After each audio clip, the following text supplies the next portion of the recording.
What currently the plan has, if you go back to the building maintenance improvements on page, let's see here, park improvement, there's a little difference in mine. It's got there.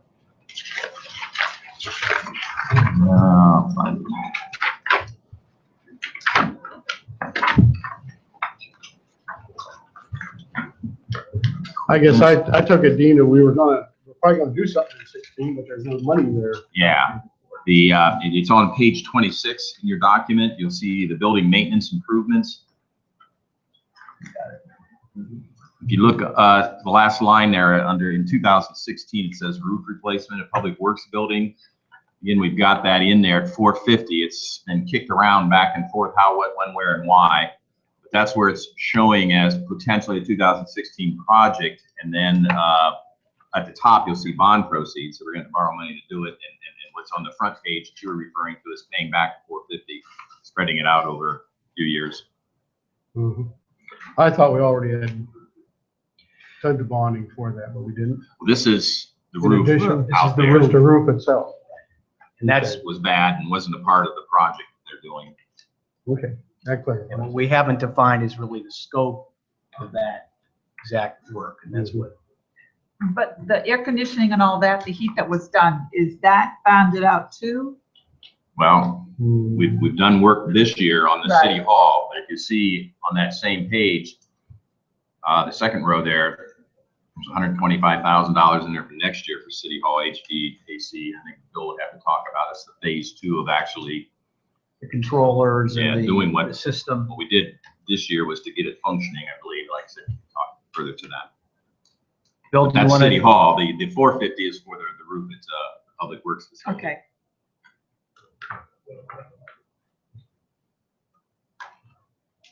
Do you want to clear? Is there any? Why don't you just ask the second phase, because we all know what you got, what we had done this year. I'll be brief. Obviously, the main project was a chiller this year, getting that working, and we're still enjoying that right now. At the time before we replaced it, the original engineer's report identified a number of components that were failing or failed in the system that are still failed or failed at this point. This money is to continue the final repairs through next year. And that will be blowers, control systems, controllers, actuators, different parts like that, really throughout the entire building. And that's 125 is the sum total of what will end up being probably 6 or 7 independent projects throughout next year. Bill, I have a question. Do we have a person that's dedicated to the maintenance period of the buildings? Yes. Scott Stockler is our building facilities supervisor who oversees the facilities under Public Works' charge, which is the Justice Center. And is he close to retirement? Oh, no. Okay. No. And we also have a permanent part-time person right now that helps Scott out somewhat.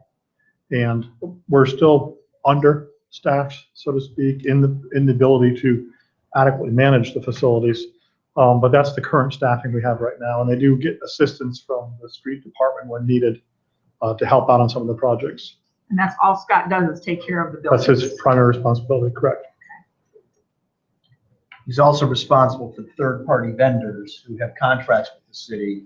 That's his responsibility as well. Correct. We have a significant number of third-party vendors that work our elevators, our HVAC systems, electrical, our I just want to make security. sure that there's somebody staying on top. Yeah. Plumbing, yeah. Upgrade and do all this stuff, that there's somebody has regular maintenance on them, that things are being done properly. It's a group effort right now because Scott and Glenn are a pretty small team for the amount of facility there is to take care of, the amount of problems we have to deal with. That's why it does take the effort of other individuals to help out too, but it is his primary responsibility daily is to at least capture all the issues and then either address them through consultants himself or through other staff. Okay. At a more administrative level, when Charles Dukes, when we created that second superintendent's position in Public Works 7 years, I don't know how many years ago, part of that was to be administratively responsible. I think Charles spends a lot of time on not fixing things, but on dealing with some of the issues. All right, thank you. Well, Bill's here, can I ask a question? Absolutely. I noticed that you mentioned here about the fire suppression system. Is that going to be part of the roof project or? That would be separate. And, sorry. Fire suppression repairs would be separate from roof. Are we not providing any funding for that? I guess I'm just concerned if it's in as bad a shape as you say it is, maybe we ought to be doing something. We had a significant number proposed in that. That's not in the current CIP. But we had to make some choices as to what's the most critical element. And obviously the roof over our head that leaks is more critical than the fire suppression system. It does get leaks in it, largely in the public works facility. Some of those pipes, again, are 50 years or older. But largely, if it's in an area where we're just storing vehicles, then we'll get called in to make a repair or call in our consultant to make a repair. But the likelihood of damage is fairly minimal. So in terms of, it does need to happen, but in terms of prioritization, the roof obviously was our top concern. And it doesn't affect the functionality of the fire suppression system, it still would work? No, it still works, but we do get an alarm. Fire department ends up being notified. We end up going out at nighttime and calling in someone to make repairs. But as long as we're on top of it, we can keep the system functional. Thank you. Any other questions for Bill? Not for Bill, I don't think. Well, it might be. And I'm going to piggyback with Mr. Jones on on that same page, sidewalk maintenance. And that program, when we go back to page 28, should we continue with this program? There are a lot of concerns, I think, on certain council members. Should we do the sidewalk program? And I just like to throw that up and see what other council members. I know when I was passing my petition out, I had a fellow that was not going to sign it because he didn't think it was right that I approved a program on sidewalks, that the city ought to maintain the sidewalks, and he wasn't going to vote for me because I was one of the head leaders on that, I guess. And I just wondered if anybody else been giving any negative comments on the sidewalk programs. And I know Chris had mentioned it too about the sidewalk program. I have a page full of questions, so I'll be more than happy to ask those when you're finished. Yeah, I'm done. Sure. I am concerned with the sidewalk program as you are. Yeah. And I don't know whether we want to do that when we get to 26, 27. You just want to jump to it now, Mayor. Jump to it now, Bill's there. Let him have it. Along with Mr. DeGenova, again, maybe we're now into the first board, and so that's probably why I get all the questions now, because that's part of the rotation. So I'm going to ask you a lot of questions about the sidewalk programs, just so I can understand it better, answer some questions better, and see if we can't learn anything together. But so the sidewalks I'm talking about are mostly residential, just in new subdivision. So when a new sidewalk is installed, who's responsible for it? Is it the builder? The builder of You mean initially if it was something unsatisfactory with it? Yes. No, I mean, or just who puts it in? The initial construction. The home builder would put it in. The home builder. Yes. The home builder. Okay. And then does the home builder sub that out, or do they typically have their own? Depends on the builder, but usually even the large builders have preferred subcontractors to do most of their sidewalk work. Does the city of Delaware have a sidewalk specification, written specification? Yes. Do you know what that is? Yes. Well, 4 inches of Class C concrete. 4 5 inches? Yeah, 5 feet wide on 4 inches of 57 gravel. And then does the contractor have to sign off on anything at the time of construction that fall in the specification? Well, we inspect to. So tell me about the inspection process. Well, there'll be a permit. There'll be an inspection called in for a number of things in the lot, including the sidewalk and the driveway. The sidewalk, we go and look at the amount of the grade across it, the width of it, the depth of the sidewalk, the gravel below it. So when the forms are initially set before they pour, is that inspected? Yes, it's the forms that we do inspect. We don't inspect during the pour. We inspect the forms to make sure they're correct geometrically before the pour. Okay, so at any time during the pour of the sidewalks, is the concrete tested, like with the prism test, a cone test, any sort of test to see what is the correct slump mixture, anything like that? No, generally we're just not. taking the word of the contractor that it's. And generally from the concrete providers in local area, yes. So then, how are the dots determined? What's the rationale behind the dots. There's Blue, the city repairs, white Right. is the homeowner. There's several, it's on our website, and it's an information we passed out, but there's several deficiencies that we look for. The number one is the trip hazard deficiency. And if a sidewalk or adjacent panel is more than a half-inch vertical displacement, then we consider a trip hazard. Yes, What And then- was that number again? 1/2 inch. Okay. That's the primary one we look for. Also, we have, if it's deteriorated to the point where it's just what we call raveled or so much loose material on top, that it's a hazard in terms of just trying to maintain your footing, that's a deficiency that we'll mark.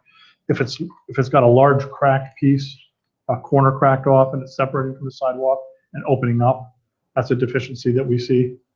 How about a vertical horizontal crack across the? If it's called a tight crack, what we call tight, there's no displacement in the section, doesn't look like the sidewalk's moving apart, then we tend not to mark that. So what about the width of the crack? The width is, If the crack is opened up to 1/2 inch to 5 inch or more, we'll mark that. 1/2 inch to 5/8 inch. Yes, and that's the high heel standard, because high heels tend to go down in that. Also, people with canes, bikes, and wheelchairs can get caught in those as well. And then all these, that you say that information is available on the, Should be posted on our website. We have it also, the entire packet that we can provide to you. but I mean, for just, for resident, okay, so we say it this way. So if I come home and I've been dotted, again, there's a packet there's something that's left for me then? Oh, yeah, well, we make that information available to any property owner that has been identified. You'll first be identified that there's an issue, then they'll have the resolution, then they'll get an entire packet that explains the process. With all the specifications, because it's a 1/2 inch, it's. With the appeal Displacement. process and who to contact with questions, and that's how the process has been working. Okay, now this one, I don't expect you to know this answer, but, what percent do you, of the sidewalks that have required replacements, whether the city did it or the homeowner did it, what percent do you think are less than 10 years old? I'd have to check. I mean, I really would have to check that. I don't want to just throw a number out, but there are, I would say it's not an insignificant number. Because I guess where I'm going is I think it's just crazy that subdivisions that haven't been around for 10 years have sidewalks that haven't lasted Right. 10 years, is where I'm going with all this. So Right, that's why I'm comments- asking about Yeah. specifications and Yeah. stuff like that. I just cannot believe that there's sidewalks that are, and then, one of the questions I had was what the rationale was, and I apologize, I wanted to have pictures, and I just had too much going on, I haven't had a chance to do it, but it seems like there's dots always by the Mhm. trees. It's like, we know that the trees cause the problem. There's always settling by, where the drainage comes to the curb, from the house, from the sump pump. That's where mine was. So there's always settling there. Those are always marked. They're always marked where there is a water line, a city water line, access. There's always an issue there. And so I guess, this isn't a finger pointing or, at staff or what the work is, but it seems like a lot of the issues are, builder related, initial Mhm. construction related issues that the homeowners do not have to pay for.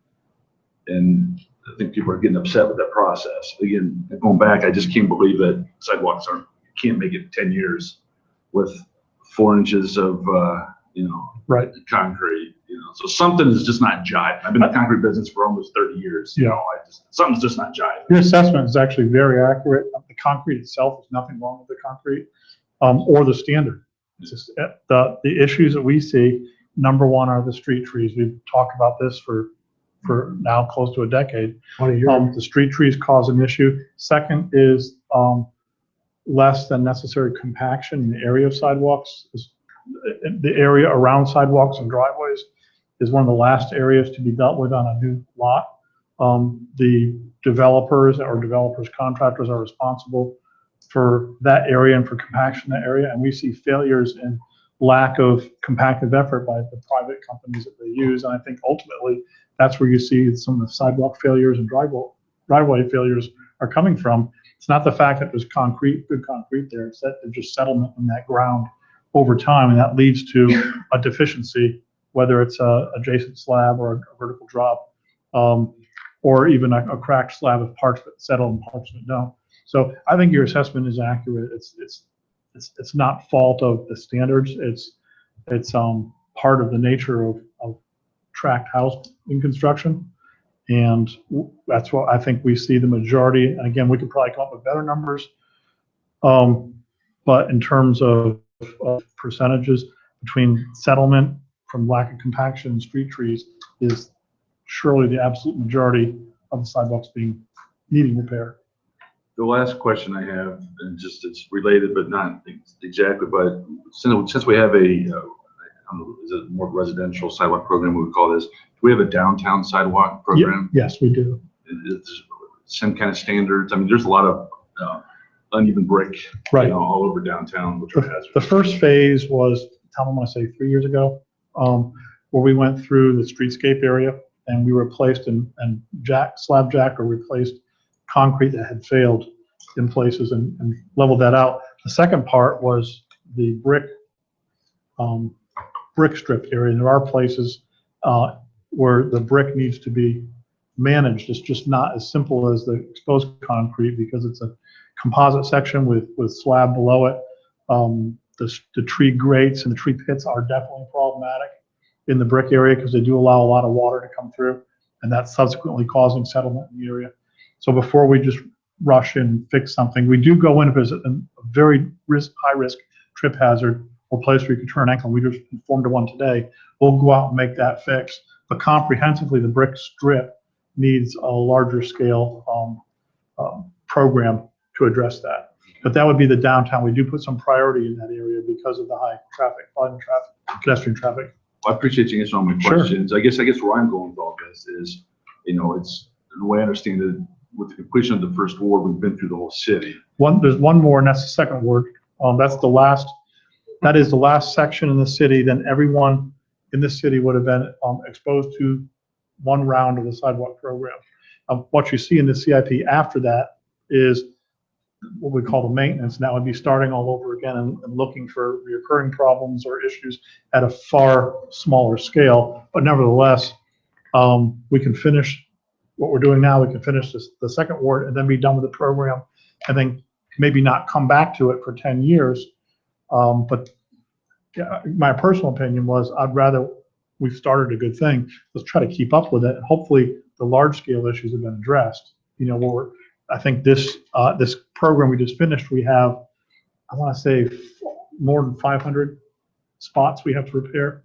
I don't The first ward. I don't want to disappoint Councilman Keller, but I think it's only fair that the second ward gets finished the same as the other three wards on same criteria. But I think moving forward, we need to look at, again, my point is, it seems to be the same issues every place. And I personally don't necessarily see that that's a resident's fault to have to pay for some of those. I will say that the next public work, we were planning a little more comprehensive update on the program, on the sidewalk program. It's probably maybe it's a really good form and start to review all the standards, review why sidewalks fail, and to see if there's some adjustments in the program, either in how we look at it, how we determine deficiencies, or how we manage even upfront construction that we may want to implement to try to curb some of this issue. Thanks for the answers. So I just got a follow-up question. What would constitute city's responsibility on those sidewalk repairs? When council approved the program, city accepted responsibility for any damage to a sidewalk due to street trees. And that's actually part of the code. Now we've expanded that. There's also a section in the code that says if it's a private utility that's caused an issue, well, we've expanded that use of the word utility, that if the city crews have gone in and performed some form of work and that work has failed and called a sidewalk failure, then we feel obligated to also make those repairs. But that's not to be confused with all that was installed privately with the development. Okay. As Mr. Jones pointed out, the city could end up taking responsibility for a significant amount of repairs out there if every bit of compaction right away became a city responsibility. Understood. Thanks. May I ask a question on the same topic as long as we're Absolutely. here? So on page 28, under expenditures, where it says debt service, and there's some really huge numbers there, where are those numbers coming from? I'm going to defer to Dean on that? Only because those are his numbers. The approach that we talked about 3 or 4 or 5, however long ago it was when we entered into this sidewalk program. At the time, we were kind of funding incremental amounts each year, but I think it was 3 or 4 years ago, we had discussion CIP time about wrapping it up because it was a 10-year program. It's going to become a 15 or 17-year program. We wanted to get it completed. So at that time, Bill and his staff went in and kind of estimated what it would take to finish it all and get it all done. And those numbers have changed a little bit. But as I explained at the time, what we would do to finance that rather than just coming up with that money right away out of our regular capital funding is I'd issue short-term notes and then roll those. And each year, what gets allocated at the top, I believe, is $125,000 is paying that down. So it basically takes 6 or 7, 8 or more years, combines it, gets it done now. We'll issue short-term notes each year and allocate $125,000 to pay that back. Am I the only one that didn't really understand it?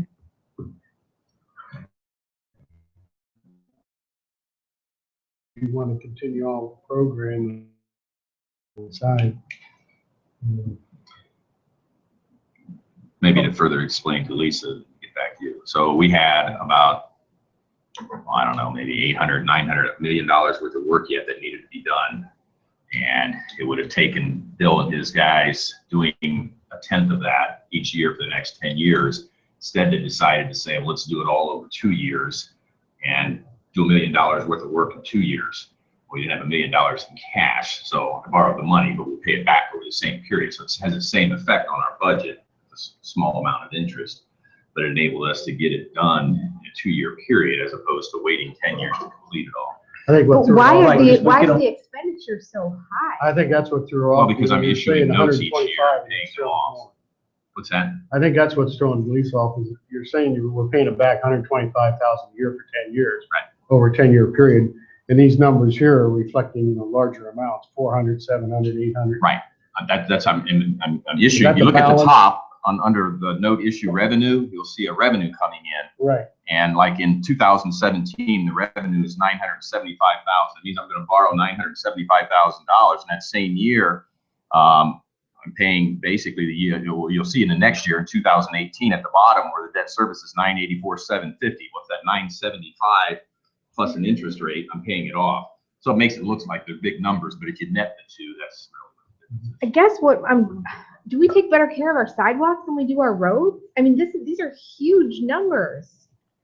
Well, it's a huge number because it's compressed over a shorter period of time. We could have said we're going to take 10 or 15 years to do it, but the idea was let's try to wrap it up as quickly as we can. And to do that, we needed the cash. But I guess what I'm not understanding is wrap Just the what cost. up? To finish the sidewalks that hadn't been inspected yet. The area that Bill's team is working on now, the east side that just got finished, as well as what remains. It's after. What remains after First Ward is really from Delaware Meadows, CSX tracks west, all the way through where the Heatherton subdivision is, really everything south of Route 36. So that $1 million, if I can help you here with you, so that $1 million that we had to borrow, what are we doing with that $1 million then? What is that? What goes? Okay, if you look on page 28, under the column 2016, towards the bottom half under expenditures, you'll see 2 numbers, 183,000 and then 183,000. And then below that, it says city invoice 187,000 and sidewalk inspection 50. So those 4 numbers combined, what Bill's told us is that, and you can see those same numbers next year, that it's still going to take us 2 more years to do it. And it's broken down between resident and city repair because the resident repair is what we're charging back to the people. The city repair is our fixing our issues. So for over a 2-year period, Bill's saying we're going to spend $187,000 in 2016 on city sidewalk. We're not getting money back for that. And over the next year, we're going to spend $187,000. Now, in 2016, he's saying we're spending 180, half, it's basically 50-50. And the only reason I broke it down by invoice assessment is that helps us keep track better of. Some people will pay it right now. Some people want us to assess it on their property tax. But in essence, he's doing $366,000 worth of work each year. So 366 in 2016, 366 in 2017. That's 720 some thousand just for citizen, what we're going to get back. And then on the city side, it's 187 plus the inspection. So that's 237. That's another almost $500,000 of work. That's the work that's being done. The other reason why I spread this out with those notes is because when people have it assessed 5 or 10 years, I got to wait to get that money, but I got to pay for the improvement when we do the work. And so and you can see up there revenues, I've projected out when those assessments are going to come back in and be recouped. Theoretically, as long as they pay their property tax, the resident portion of this is going to get recouped. The city portion is not. Because that's for street trees and things that we deem to be the city's responsibility. And then in years 2018 and 19, 20, and going out, what Bill's saying is roughly we're going to have a nominal amount because things are still going to pop up. But the completion of our Safe Walks program should be done by the end of 2017. With the completion of which areas?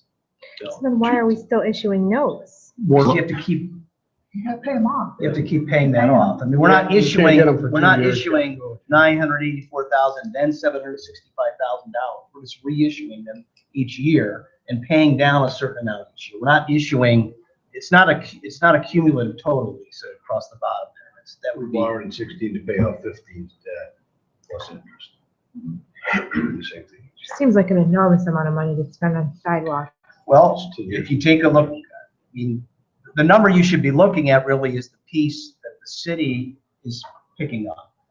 I mean, because that's really, those are dollars that are coming out of the city's coffers that are paying for sidewalk improvements or sidewalk repairs that are necessitated as a result of some issue, whether it's a street tree or a water line break. Right, that's where I'm going back to. I mean, there's no way to recoup any of that money from a builder, from the original. I mean, I guess there's no warranty on a sidewalk. homeowner- When they build a sidewalk. I'm assuming the homeowners have a They own typical, 5 years. probably a single 1-year warranty with their house, kind of a bumper warranty. We can research a little bit more. Outside of that, we don't require a builder to post bonds on infrastructure related to the home site.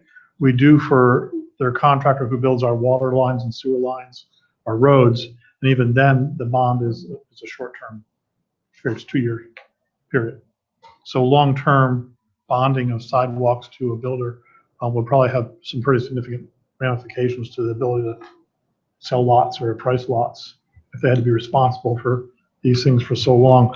I think one of the things that you kind of hit the nail on the head is they are building something though for the homeowners, no different than if they built the foundations and the foundations settled, like sidewalks and driveways settled, that'd be a real problem. So maybe there's something additional we could do in terms of, I don't know, but the specifications or the requirements when it comes to driveways and sidewalks or compaction on properties that we could consider and look at and talk to some of the building representatives to see maybe how some of that Yeah, I mean, I don't issues like occurred. correct by this. It's crazy. Yeah. That there's so many failed sidewalks that are over 10 years Mhm. old. It's crazy. Well, it's a situation too that we've been discussing at Shade Tree, and it's been ongoing. I know I've been on Shade Tree, I think, 100 years. And they have other things out there that, other than cement, they have plastic, we've looked at all those. Mhm. And hopefully Shade Tree is going to come back with a recommendation. The thing that council has to decide on is, do we want to go on with the Shade Tree program, with the Tree City program, or do we move the street trees into the tree lawn, into the homeowner's property instead of putting them on the street lawn? And that's been some discussion. Obviously, Shade Tree Commission they don't want to do that. They're a tree city and they've been a tree city for 35, 40 years. What's the difference if they're in why would that change their opinion? They have to be, there's a certain qualification on it. It wouldn't be in our life. They wouldn't be in the right of way. That That would be a property owner.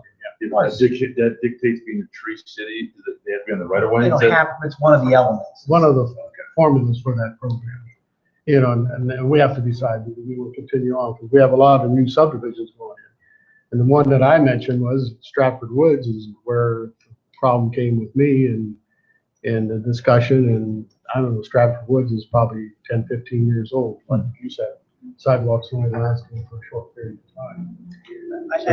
I think back to your question though, Chris, and it's gonna come up in Lisa's word is, I wanna know, I think it's a smaller percentage than you think that are sidewalks less than 10 years old, where we're actually going in and making wholesale repairs. I mean, in Lisa's ward, the Meadows, obviously the Meadows was laid out in the 1950s and the 1960s, so understandably, there's gonna be more repairs there, but I would, that's my, and where you are, a lot of those were 15, well, those were more than 10 years, a lot of the homes, right? I need 2 new sections of sidewalk and my entire driveway's crumbling, and I've lived in my house for 10 years. I think that's what we're talking about. In my, Walk from my house to Bill's house and see how many pieces of sidewalk. I don't know how many was your house built until 2000. 95. So it's, Yeah. So 20 parts years, of, it's still- yeah, parts of our neighborhood are 25, Yeah. some parts are 25, 30 years old. Still, you know, this is not an exclusive problem in Delaware. The Central Ohio group I belong to, engineers group, we talk about this issue. We share notes extensively, and I'm trying to find ways to curb this issue because we all are faced with a similar issue, and communities deal with it different ways. Communities that have more money tend to pay for the problem. Communities that don't have even the resources that Delaware do are unable to even address the issue. I think the kind of the medium we struck has been very successful because it's been very well received, and the number of complaints we get, at least in our office, versus the number of property owners we've impacted over the past 8 years really tells me that the program is very, very successful. Nevertheless, it doesn't mean that if there's a way to try to make things, make it better, we should look at that. And again, that was the reason for wanting to bring it back to Public Works as we approach the last cycle. I think that the truth of the matter is, and I can speak with this with a little bit of expertise, is when all this stuff was being built, we were at the height of building, and there was block being laid that wasn't fully cured, and concrete that was, weird things just happened so fast. It was how many loads can you get out a day, and it was like, I would guess that wasn't the best concrete maybe at the time, maybe it wasn't mixed, proper amount of time, but I don't think that should fall in the home. But how we got, how do you prove that? Yeah. So I just Because think I look at your sidewalks as part of the maintenance of your home. When somebody comes to me and says, well, I just put a new roof on my house. Thank you for taking care of your house. It doesn't make it any more valuable. The same thing with your sidewalks. And I think our sidewalks add such a value to all of our communities that I understand where you're coming from, but I am just so glad that we've done it. The question would be, Chris, whether in the inspection process, there's any additional steps. with Absolutely, that's respect to all what I'm we do saying. that would say, if you were indicating the stress test of the concrete, Yeah. if there's some additional steps we can take that would ensure that it is the proper mix of Right. whatever it's supposed to be when you're pouring it. And that's a step that would require just somebody, it requires people, but it would. The other side of that is, again, but it's more government. It's like my house, and you talk about block. My house was built the same subdivision, built in 95. 6-7 years into it, my concrete, I don't know if they came from Oakfields or not, but my concrete block walls were almost disintegrating. And I had to literally go in and put I-beams up, push back one of them. The concrete flooring in my basement, big cracks, shifting. I sometimes attribute it to our clay soil in Delaware. I think we have the same problem on our streets. It's like it's constantly moving. Maybe it impacts the sidewalks, but my builder was Ryland Homes, and they had a 10-year home warranty that covered fixing the one wall. Once that 10 years is up, now it's all on my nickel. But again, whether we go in, and that's getting really into the private sector side of how they sell, what sort of warranties they provide to their home buyers. But if there was some sort of requirement to provide a 10-year warranty that also covered the sidewalks out front, but another issue, and I'm going to bring it up during the utilities, and I've talked with Tom and some of the staff members, is curbs and gutters. It's a responsibility of the homeowner for curbs and gutters, in which a lot of them don't understand that, as well as the sidewalk. And talk about curbs and gutters, that there's probably 70% of them need to be replaced in the city. And how we're going to address that, because that's quite an expense. And my recommendation would be, like I did 15, 18 years ago, we instituted a storm sewer fund. And just institute a utility where it would be designated just strictly for curbs and gutters. We might want to include sidewalks on that. curb and gutters and sidewalks. Everyone pays $2 a month, goes into a fund, and we collect $500,000 a year. And when we have a problem, and henceforth, after we get through the second ward, then the city takes care of it, and that offsets their expense here on the sidewalk. One question for Dave. What's minimum street lawn width now?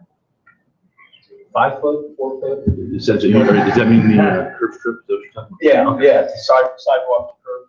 It really depends what subdivision you're in, Councilman, because we've changed through the year.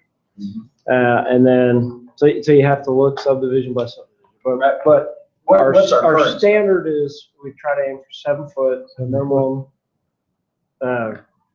street tree lawn, the area between the street and the sidewalk. I think ideally, if we can get, talking through the years on this issue, if we can, with shade tree and the rest of it, if we could get 10 feet, but that's quite a bit of distance in there.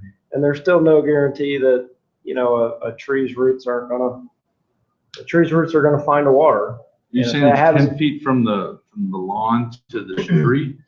I think That that, includes the sidewalk? I think that's ideal. Doesn't include the sidewalk. 7 foot is the typical standard, but it hasn't been the case in every subdivision. It's probably not a subdivision of your vintage. That's all I know. I was Yeah. gonna say, you're lucky to get 3 foot. So what's one passable lawnmower, so whatever that is. There's been some, I think, and there's certainly been smaller ones and bigger ones in this, but typically between 5 and 7 feet is what you see. Ours isn't that.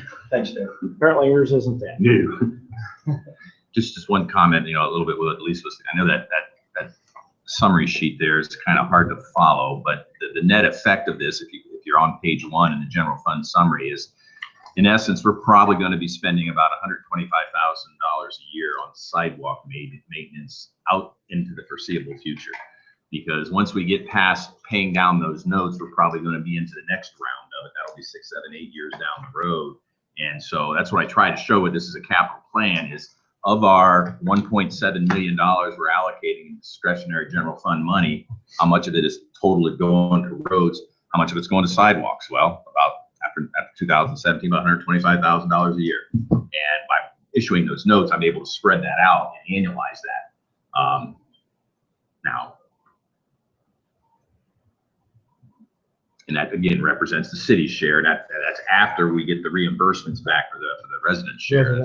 That's our net cost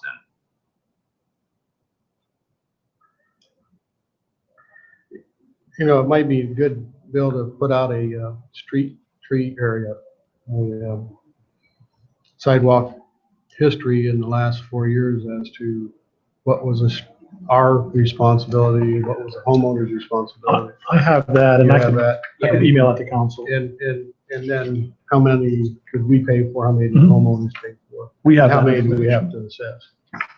That'll be probably give them a little bit. I'll get that through Tom tomorrow to you. Okay, any other questions on sidewalks? I will one. That's That's why okay. that's where it's Okay, funny. sorry. So like I know a bunch of people back where we're at are like banding together to get one contractor to Yes. do it. Do those get inspected then? All sidewalks, All of them. all sidewalk gets inspected. We waive fees for sidewalk work. The city waives all of our inspection fees, but they're still responsible for getting a permit and then calling in the inspection so we can go look at it. I swear that was my last question. That's okay. Chris, I went, Chris, if you referenced or had the residents reference the website, there's some really good information on here. I have, to answer your question, no, I've not read it. Under the engineering section, there's a whole tab that says Safe Walks Program. There's like 3-4 PDFs Okay. that have a lot of the information that was just described. Okay, who should we pick on next? Well, we'll go to the next page, I guess. You gonna leave this whole page and only pick out sidewalks? Wow. Airport's the next one. I had nothing on there. And we have anything on the Pretty airport? self-explanatory. All right. The streets. The streets. You just can't get away, can you? I got a lot of tabs here that are mine, so just camp out here for a while. Well, I do have a question. Okay. On page You may 9. start, Tim. Page 9, Bill, you talk about, we've got a federal funding balance of $770,000 that you want to say in order to be used in highways, including the federal aid system. I mean, what's that money? What can we use that money for versus what can't we use that for? Is this in the narrative? Yeah, the Yes. narrative on page Page 9. nine. Yeah, I just wasn't clear on what we can use that for. Federal dollars we receive generally restricted to a federalized project, like a 23 Pennsylvania type project, 315, 23 project. We apply for grants through MORPC, or we apply for MORPC funds, and that's generally, the project has to be through a federalized program. Now, we can apply for more projects that federal funds would apply to, but generally when you see the federal funds on our sheets, it's usually referring to money already allocated to one of our 3 large federal projects. The third I didn't mention is East William Street improvements is the 3rd major federal project initiative. On page 8, can you define network streets, Bill? I probably not had seen that. Yeah, before. well, the way we define streets is, there's so many terminology floating out there, but I'll keep it really simple. We call our streets, we have our state highways, which are major minor arterials, and that would be 36s, 37s, 521s, US 42s, routes like that. Then we have collector streets, and those typically are like a Hawthorne Boulevard, Executive Boulevard, Cotswold, roads like that. And lastly, we have our network or local street grid, and that's all the other streets, cul-de-sacs combined. And that's what, Yeah. Now, we also throw the term network out there because anything within the city is part of our roadway network. But we use the term local network quite a bit as an alternative to just saying our local streets. So it depends on the term, on the context of the term. so we got a couple of goose eggs in 18 and 19, 2018 and 2019. We're not gonna do any network streets. Yes, that is correct. The funding just for the arterials and the major collectors is going to take all additional funding there is, and we're not estimating having any available money for local streets at that point, outside of what we would be doing with a CDBG grant program. Those typically only go towards the local streets. So there's always a couple streets in there in the local grid through development block grant funds. But in terms of the other hundreds of local streets we have, no, we're not the program in the next 5 years really doesn't address in any way advances in our local streets. And you have a schedule for the artery streets? I'm sorry, for which streets? The arterial. Arterial. Yes. Yep. We do. And in fact, I left it back there, but I think it shows up on the grants page. Is that where it is? Yeah, and it shows North Sandusky Street next year. And these, again, our arterials largely are through because we are successful through the Ohio Public Works Commission program that we can usually receive about 50% funding. So we have North Sandusky Street and Park Avenue shown in 2016, London Road in 17, Pittsburgh Drive and Hefner Street currently shown in 2018, Houck Road in 2019, and Liberty Road and Bell Avenue in 2020. That's based on current pavement condition ratings and anticipated pavement condition ratings up to 5 years from now. And those are streets that we feel that, based on the condition and the amount of traffic they carry, they're good candidate projects to receive Public Works, Ohio Public Works Commission funding. So Cotswold's not on there, Slack Road's not on there. That's correct. And it's not to say we don't recognize the need. It's just the balance of available funding. The other point to make, if you take a look at page 12 under expenditures, under traffic transportation improvements, you'll see a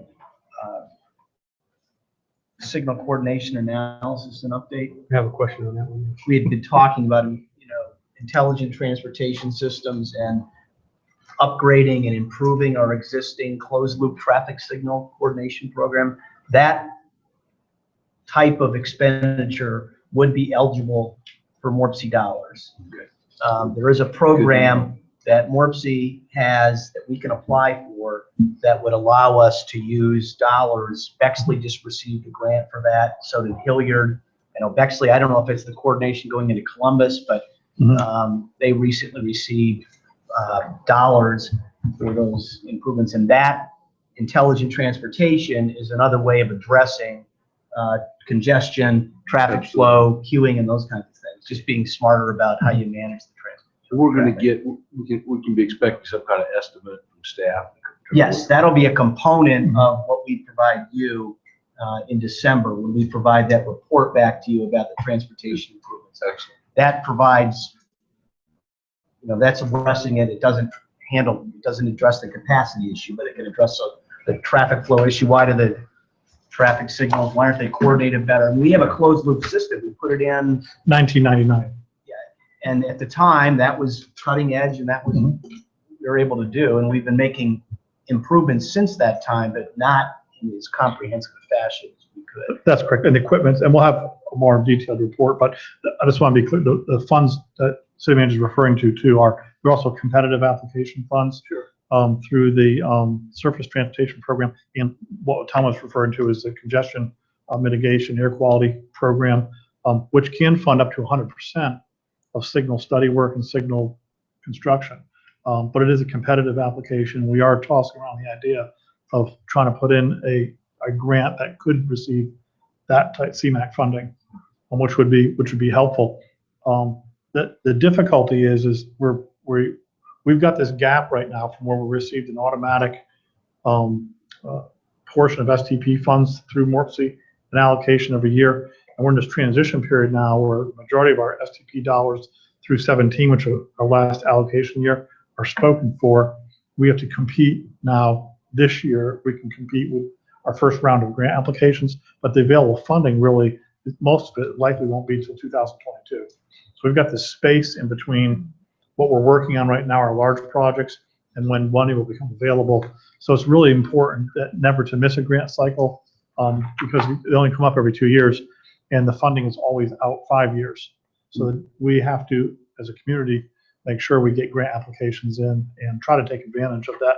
Not to say that there's not some situations where funding could be moved forward, but to think that we put a grant in for signal money in April next year and would be working on those signals by the fall of that year, we wouldn't even know if we received funding until the next year.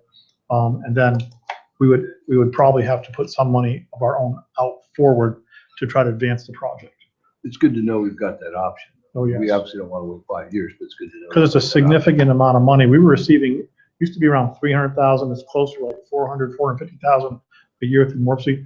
But some of the grants that are out there are $2 million, $4 million, $8 million chunks of money that can come to a community. So it was a good trade-off for us to get away from the automatic allocation we're receiving and become competitive and put together competitive applications. And we're actually discussing with maybe even using consultants to help put together competitive applications for us to get some bigger chunks of highway funding.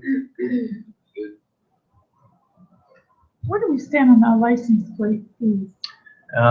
We have a license fee task force, which I'm on, and we recently sent a survey out to all the MORPC members asking for information where their license fee dollars go.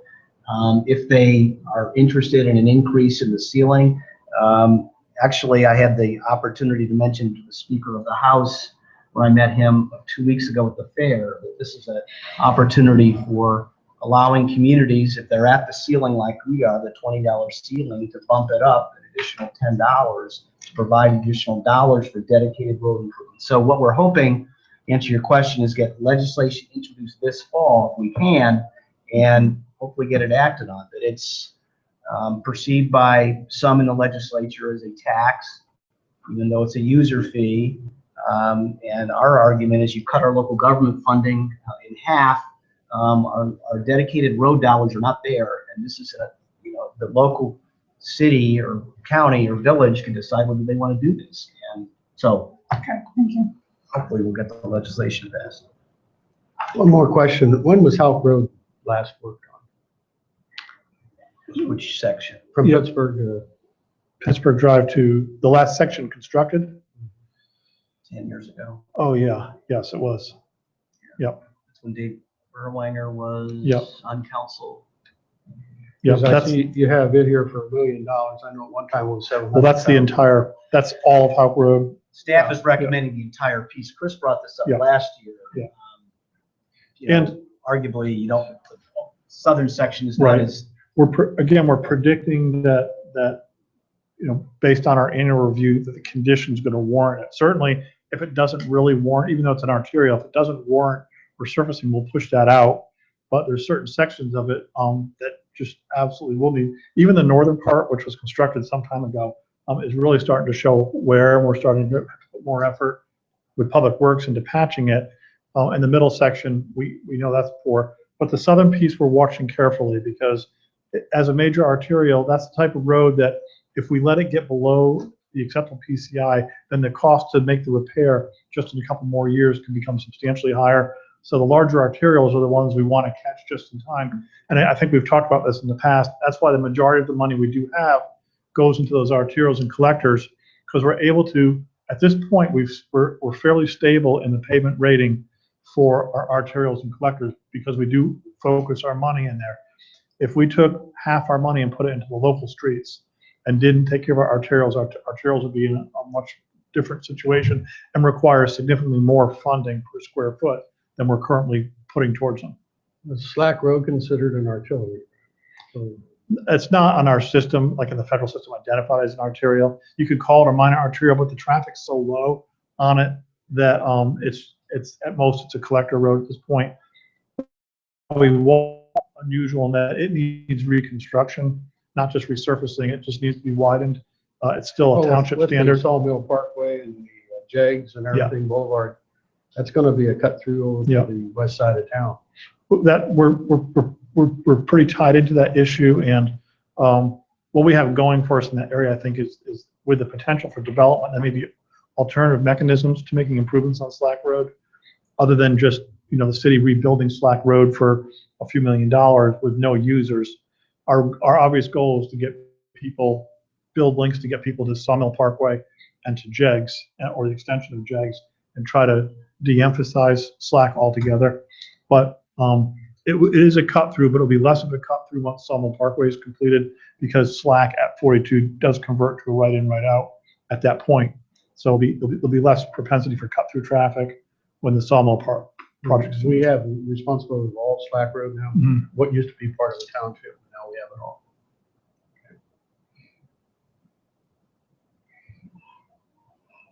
So I have Any other questions on streets? Comments? Can I poke the bear? Sure. So, I guess maybe a question for Tom and all of us, but so when do we think that the taxpayers of Delaware are gonna get some bridge money from the county to fix a bridge in the city of Delaware?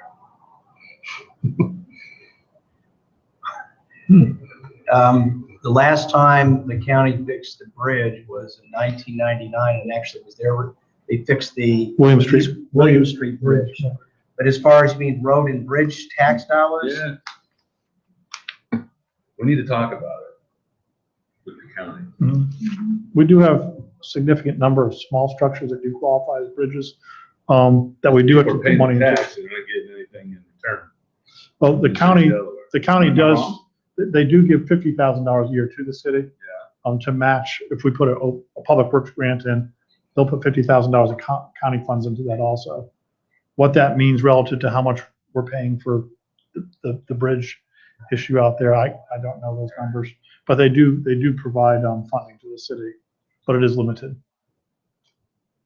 But the bridge issue is a good one to bring up, because there are issues with bridges, and we, More I think the one response is partnering with the county in the East Central Corridor project, which would include the replacement of that railroad bridge. The only way I think feasibly that's going to get done is between the state, the county, and the federal and the federal government. There's no way the city alone can take that on. And the approach would be to sit down with the county engineer. Had it formally, but not in the. That's what I'm saying. Yeah, I think that's a good point. But we have gotten, we've gotten quite a bit of participation on projects, cooperation on other projects with the county engineer. But that's always been a question, Chris. We all pay that. So if the county gives us 50,000, what do you think is a fair share that should be coming to the city? Well, there's two questions. One is, is the county engineers, $50,000 is made available to villages and cities and townships for participation in the OPWC programs and grant programs. That hasn't increased in a number of years. So one question is, it probably should just be increases because the cost of stuff has gone up. That's one question. The second is, what's the additional amount? I think that's what Chris was getting at. And I think the argument in the past, at least from past discussions, has always been that our 38,000 residents now don't necessarily pay into the county specifically to take care of all the bridges that we drive on outside the city limits.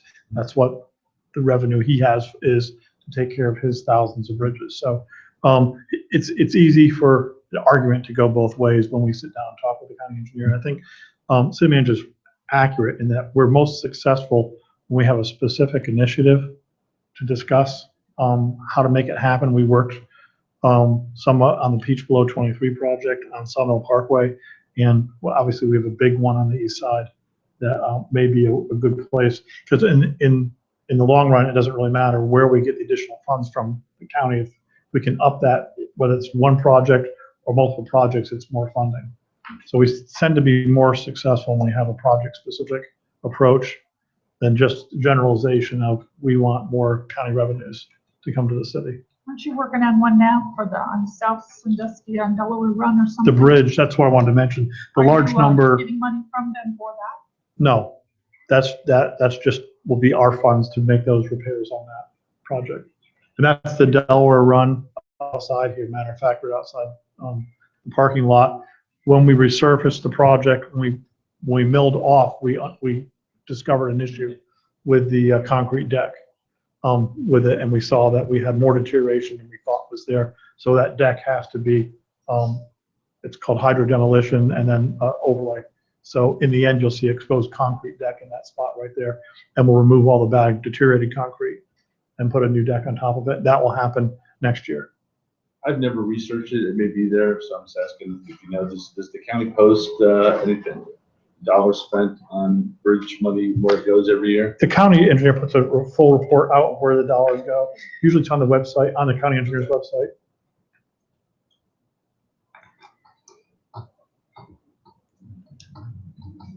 Anything else on streets or bridges? Okay. Want to jump to parks? You're off the hook for a second. What's that? I said you're off the hook for a little bit. Guys, can we go back? It's just one, no, he doesn't need to come back up. Just one thing that has been, that stuck with me since the last time when we discussed the citizenship. And it was a comment that was made that our citizens don't recognize it as a issue.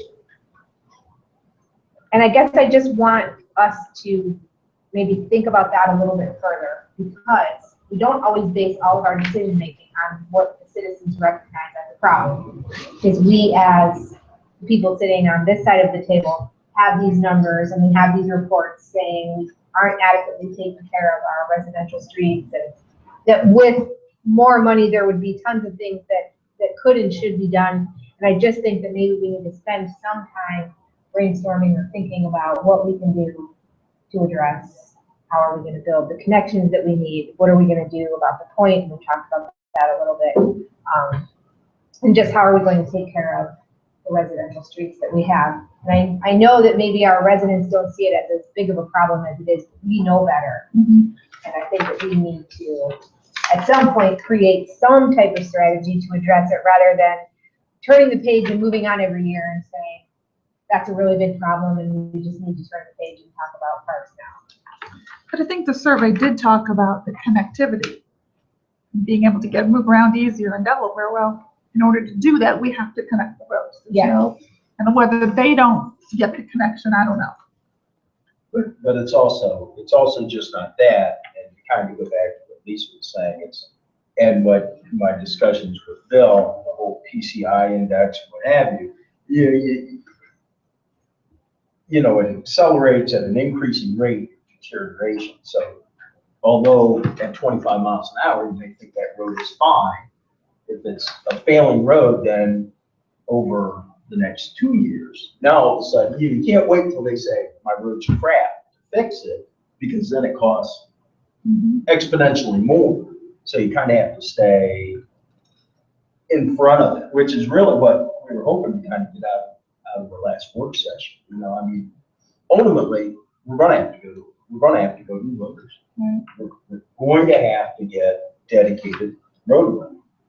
Yeah, but the question is, if they don't recognize the need today, it's how do we paint that picture so they recognize? To your point, we can see things that they just don't have access to, or they're just not privy to. Isn't it trying to withhold things from them? They just don't see this. So yeah, that becomes a much larger issue. We're not going to solve it right now. No. I just want to make sure we don't just turn the page and. Well, yeah, and I don't think you did, because I think you tasked me and I've tasked staff with coming back.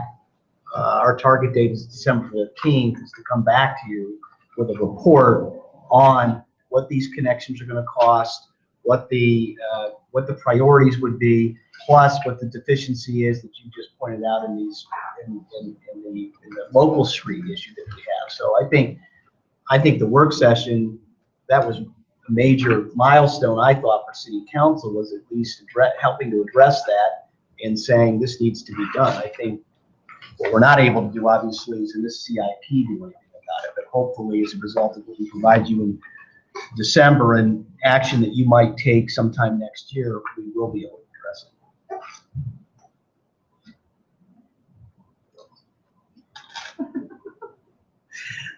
it. Okay. That satisfy your comment? Yeah. Okay. Then can we move on to parks? I have one little question. Mm-hmm. Where's the Willowbrook money? The money that we didn't spend yet on the park? We still have an appropriation this year, Lisa. We have to identify what we're going to do with that. Okay. And that's a follow-up discussion that we need to have with you as the representative out there, and Stacy and others. Is we did make a commitment that we were going to spend approximately 130. I can't remember. 138. 130. What was it? 138. 138 was the amount, and we had talked about different locations. So that's still an open. Okay. Still needs to be addressed. There's an appropriation this year. If we don't do anything this year, it's targeted into fund balance. So that 138 is in that fund balance, the Parks Action Fund. Okay. Along with about 60-some thousand that's still out there for Glen Ross Park, part of what they had contributed up front that's still in that balance.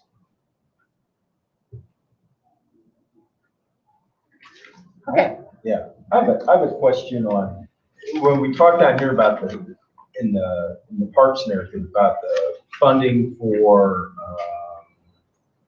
the trail funding, connectivity funding on West William and what have you. Don't deny there's a need there. I brought this up before and I'll bring it up again. There is absolutely no connectivity. It's a huge safety issue between Bueller's and Lexington Boulevard.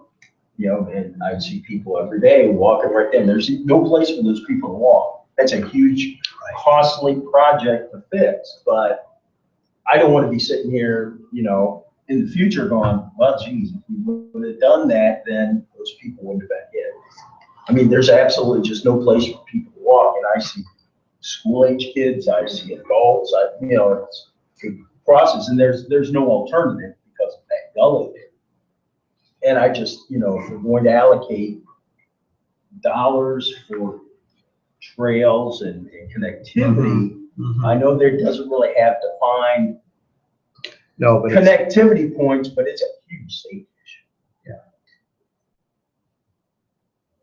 yeah, and that's a point well taken. And it Talk could about be that. that we shift the priority and we say that that's a more of a safety Mhm. improvement as opposed to a connectivity improvement. One of the discussion points about the West William Street connections is that because there are projects going on right now, namely the expansion of the Mormon church, as well as the Delaware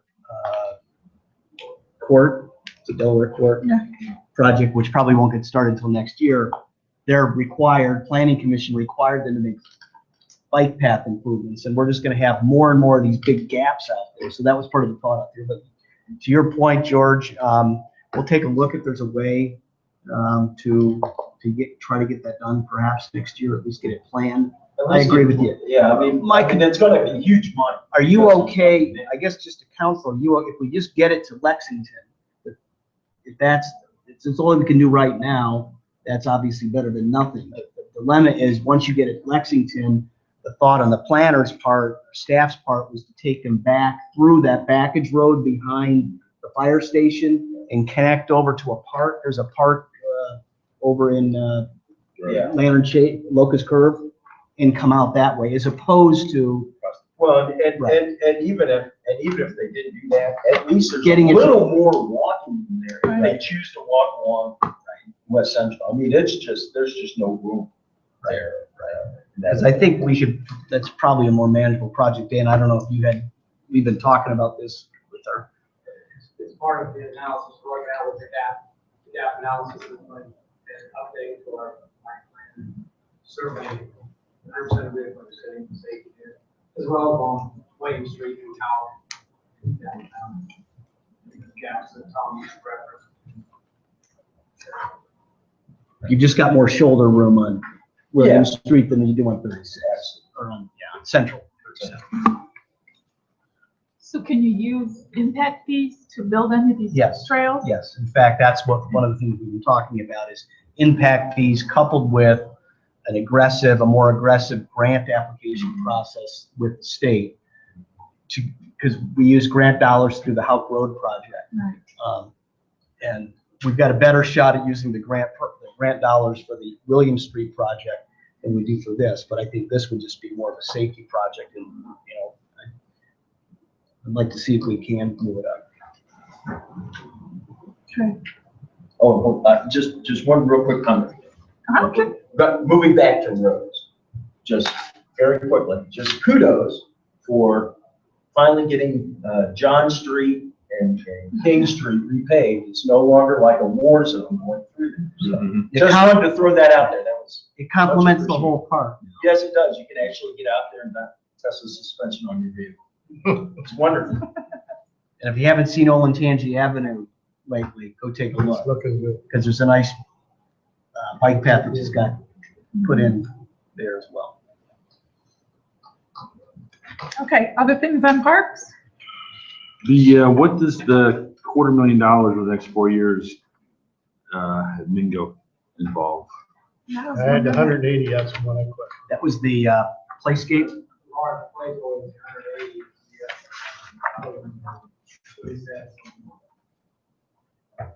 General companies like that. You're gonna have to come up, Dan, I think, just because it's, I can't hear you, sorry, you're so. I don't know if we're streaming. We're not streaming. Sorry. I had notes attached to Excel file. I didn't realize it didn't show on my iPad. The $180,000 is for that large play toy structure replacement, which the play toy is actually extended, its life's extended longer than we expected it to. We had it earlier in the time frame there, but we've pushed it out to 2017. So that current play structure is coming out? It would be totally replaced with that. What happens with that play structure? There's some liability issues with using that. I assume you're alluding to donating that somewhere or installing somewhere else. There are some liability issues with doing that, and manufacturers don't allow us to do that. But we've gotten a useful life out of that We put that in 2000, 2001. CDBG grants. Yeah.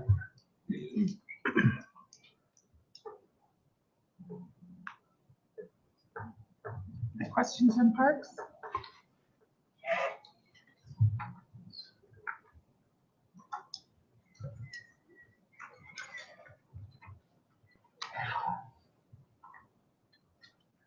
And this is just the general fund supported park improvements, along with our park exaction. We still do occasionally get money in lieu of some of our park impact fees. It's a different schedule, because that can only be spent on park expansion.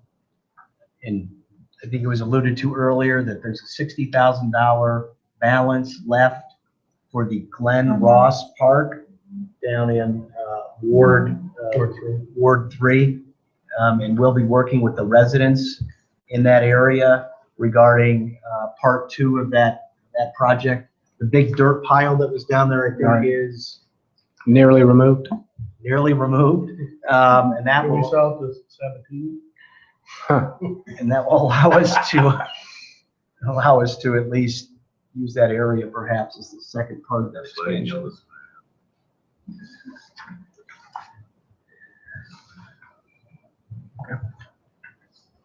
Okay, we good on parks?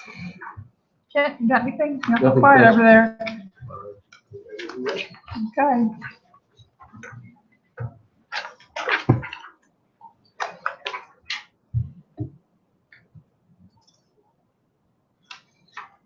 Equipment replacement.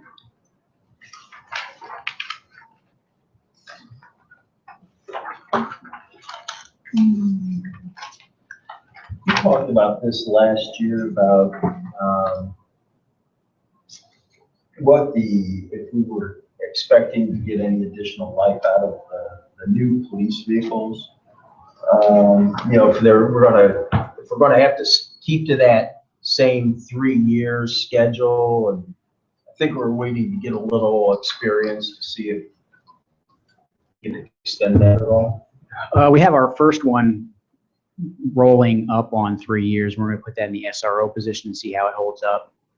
But I'd be hesitant going below 3. We were up to 5 at one point, and we bumped it down to 4 and then back to 3. Chief, you know what the county does with theirs? I noticed on 23, they got a lot of them for sale. Do they have a 3 or 5 year program? I don't know. I know the 80,000 miles is somewhat of an industry standard. Most of the time, ours are over 100. That's fairly typical. Theirs would probably be a lot quicker time element, putting 80,000 on them versus the city. Right. They have a lot more drive A miles. lot of driving. And I went by there, it's like a used car lot.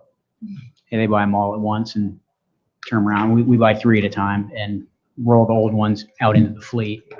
I think we were gonna just see if, with these new vehicles, if they could, what Yeah. additional life, and I think hopefully we can make that determination the next year. Do you seem to be having any trouble with these new vehicles at all? No, surprisingly not. We picked them up in the first model year, and that was the year that the Crown Vics went away. So I think the whole cruiser industry was turned upside down, but Dodge came out, or Dodge has their product. Chevy is making the Caprice in Australia, which makes it way too expensive. And Ford came out with 2 brand new purpose-built vehicles, and I think Ford stole the market again. The SUVs are everyone's preference. Okay. Thank you. Any other questions on equipment?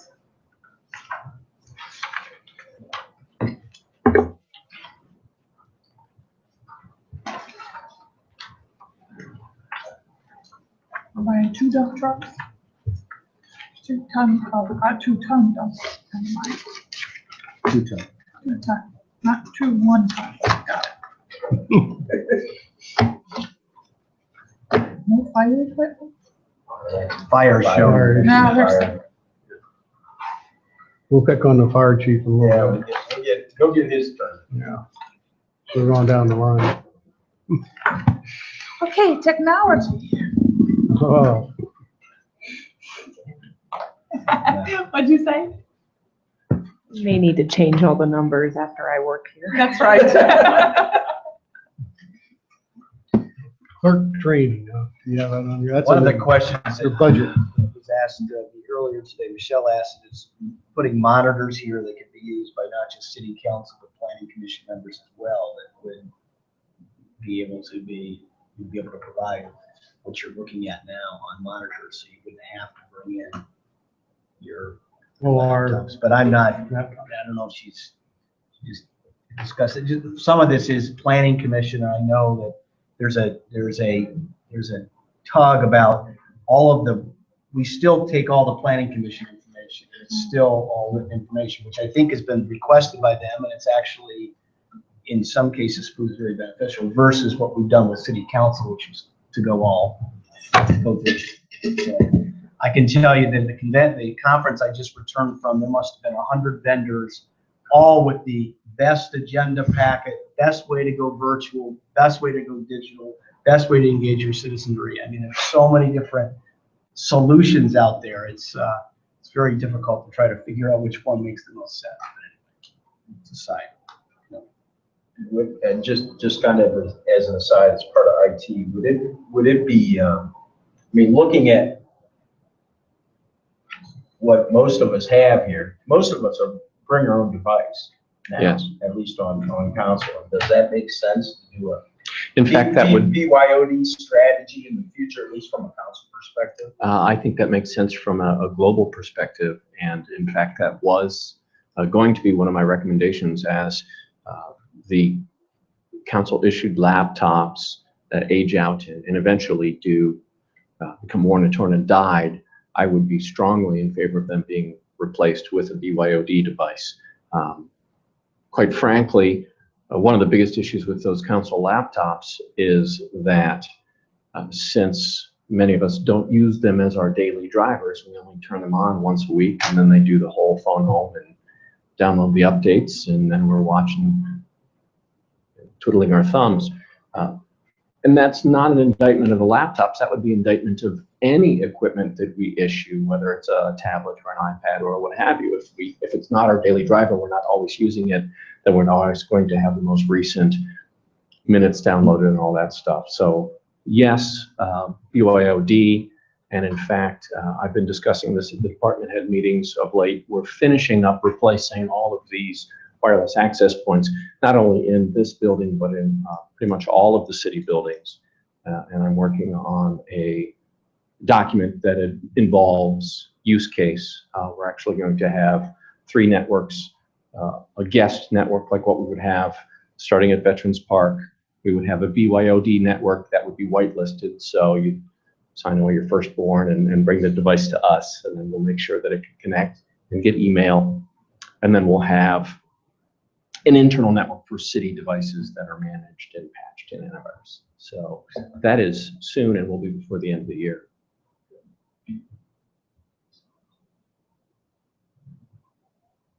Questions? Are there questions?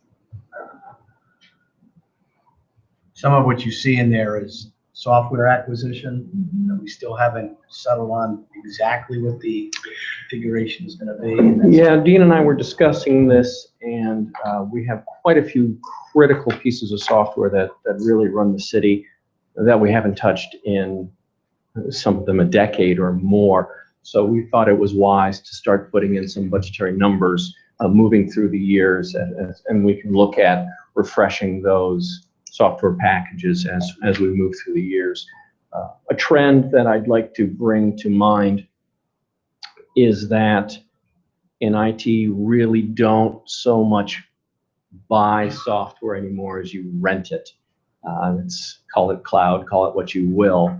So bear in mind that those numbers are really just budgetary. Just really wanted to get those ideas in front of you as the council to let you know that yes, we'll be looking at some of our core systems that have done quite well for us for a decade. One thing that you don't see in there that might be added before we adopt the budget, if you're agreeable to it, and we come up with a solution, is a customer relation management system, CRM, which just has a citizen engagement piece to it. Right now we have the My Delaware app, which works pretty well, but it really just goes into our citizen request. It Excel file that's gotten set up. There are a lot of other solutions out there that the staff has looked at that are provide a more robust way of tracking that information, providing the information to the public and that type of thing. So that's something that could get added at some point before we adopt the budget. So you could call that CRM, or a lot of people call them 311 applications. As Tom alluded, we have an older system that's an app that runs on the iPhones. We have some things in the web page that will automatically generate emails to various departments. And they work well for what they are, but the thought of consolidating that into something a little more robust and, again, a little newer. Plus, there are applications that are part of those softwares that address a lot of the citizen engagement stuff that the city councilor talked about in prior retreats, and that we talked about, came back in terms of the survey, which is doing a better way of communicating information out. So that's another one of those facets that we want to consider. I just had two other questions for your questionable comments, I think. Security, obviously always a concern, no matter wherever. And I saw you had that down here. I thought we had it down here somewhere. Where do we stand on that? I mean, I know that we've had some issues like with our air-proof firewalls, which is spam, which isn't really security, but you consider it as part of that. You could draw a connection. Yeah, you can draw a connection. But recently, just seen where now FireEye just got nailed by the analysts, and their stock went down through the tank. Cisco came up because now Cisco supposedly, they're saying their number one priority now is security. And having lived in that lifetime there, yes. Where do we stand with our security posture, the city resources as a whole? And do we have a comprehensive security plan in place today for our IT networks? That's a wonderful question. I'll try to keep the answer under 4 hours. In all honesty, that is a continual challenge. The number of ways that we can be exposed are significant. They continue to change. But in life, the 80-20 rule seems to work for a lot of different things. So we could quite frankly spend 4 times our budget on nothing but security applications and monitor every bit that comes in and out. And I'm not quite convinced that's the best usage of our time and funds. What we do try to do, however, is do simple things like make sure that our software is up to date. As things get older, there are vulnerabilities that creep in as programming techniques change, as people write more code with inherent security as opposed to just shipping some software. So that's a philosophy that's changing in our line of work. It seems silly, but making sure that our desktops and our laptops are running newer versions of Windows, because they too have been working that. So those sorts of simple things, making sure we're patched, making sure our antivirus is up to date, those really help us out a lot, much more than any of the other flashy things. I mentioned that we're working on changing the wireless infrastructure and changing our rules with respect to BYOD. That's actually a security thing for us to do as well, because now we can control which wireless devices are attaching to our networks. And quite frankly, as things tend to creep, we've been doing some auditing, and there are some things that attach that shouldn't. So those sorts of things, minding our gateways, making sure that our firewalls and our routers are up to date. And I think you were referring to some router and firewall information that I put in the budget. We'll be working on that. Those sorts of really dull, zero flashy, they really do a great job of helping to keep us safe.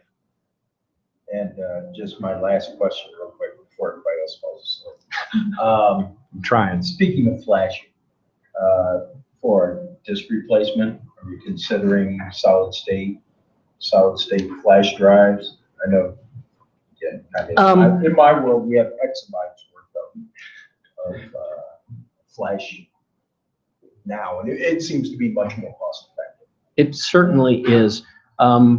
We have a couple different use cases across our environment. A standard regular, let's call it a clerk's desktop, we probably won't move away from spinning disk on that for quite some time. Laptop and mobile devices, almost certainly, yes, we'll be moving to only acquiring SSDs for those.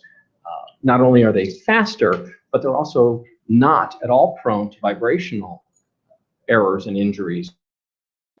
So seen over the years, being spinning disks and laptops, they die because they tend to bounce.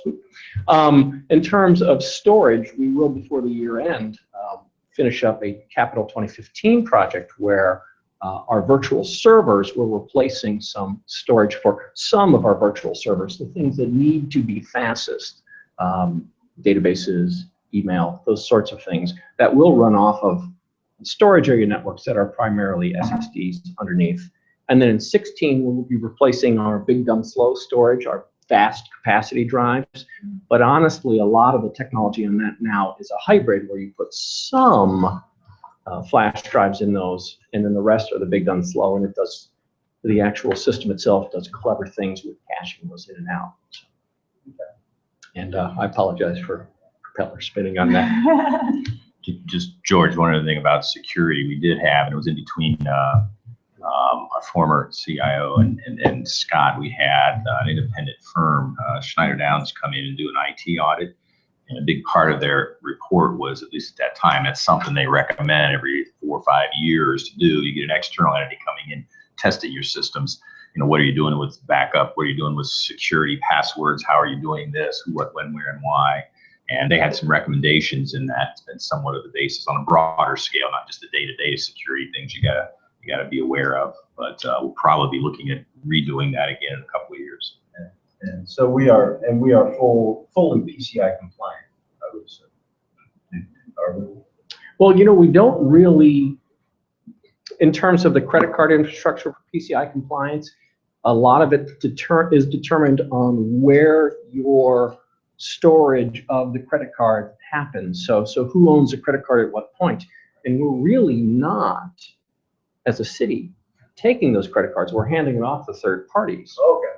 Which is a wonderful place to be. So quite frankly, I'm delighted to say that. And really, that's a goal of mine, is to try to stay out of the credit card business as much as possible. Glad to hear.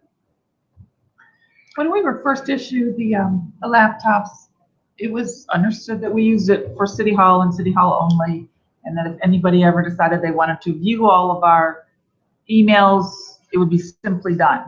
Now, for starting to bring out our own devices, where do we stand now? Oh, that's an excellent question. So we would still have a city-issued email address. Mm-hmm. So what we would make sure that happens is that we would only be putting copies of the emails on your personal devices. But all of our audit trails, all of our records keeping, we would still own all those emails. We would just have the ability to put those on your device. One of the other things that bring your own device, that whole BYOD buzzword, gives us is it allows us, and this is baked into most of our phones these days, whether we know it or not, it allows us to say, yes, we're going to put our email, contacts, and calendars also perhaps on your device, and you'll actually sign off and say that, well, the city, you know, if we sever our relationship in any way, the city has the ability to reach into your device remotely, take that email back. Mm-hmm.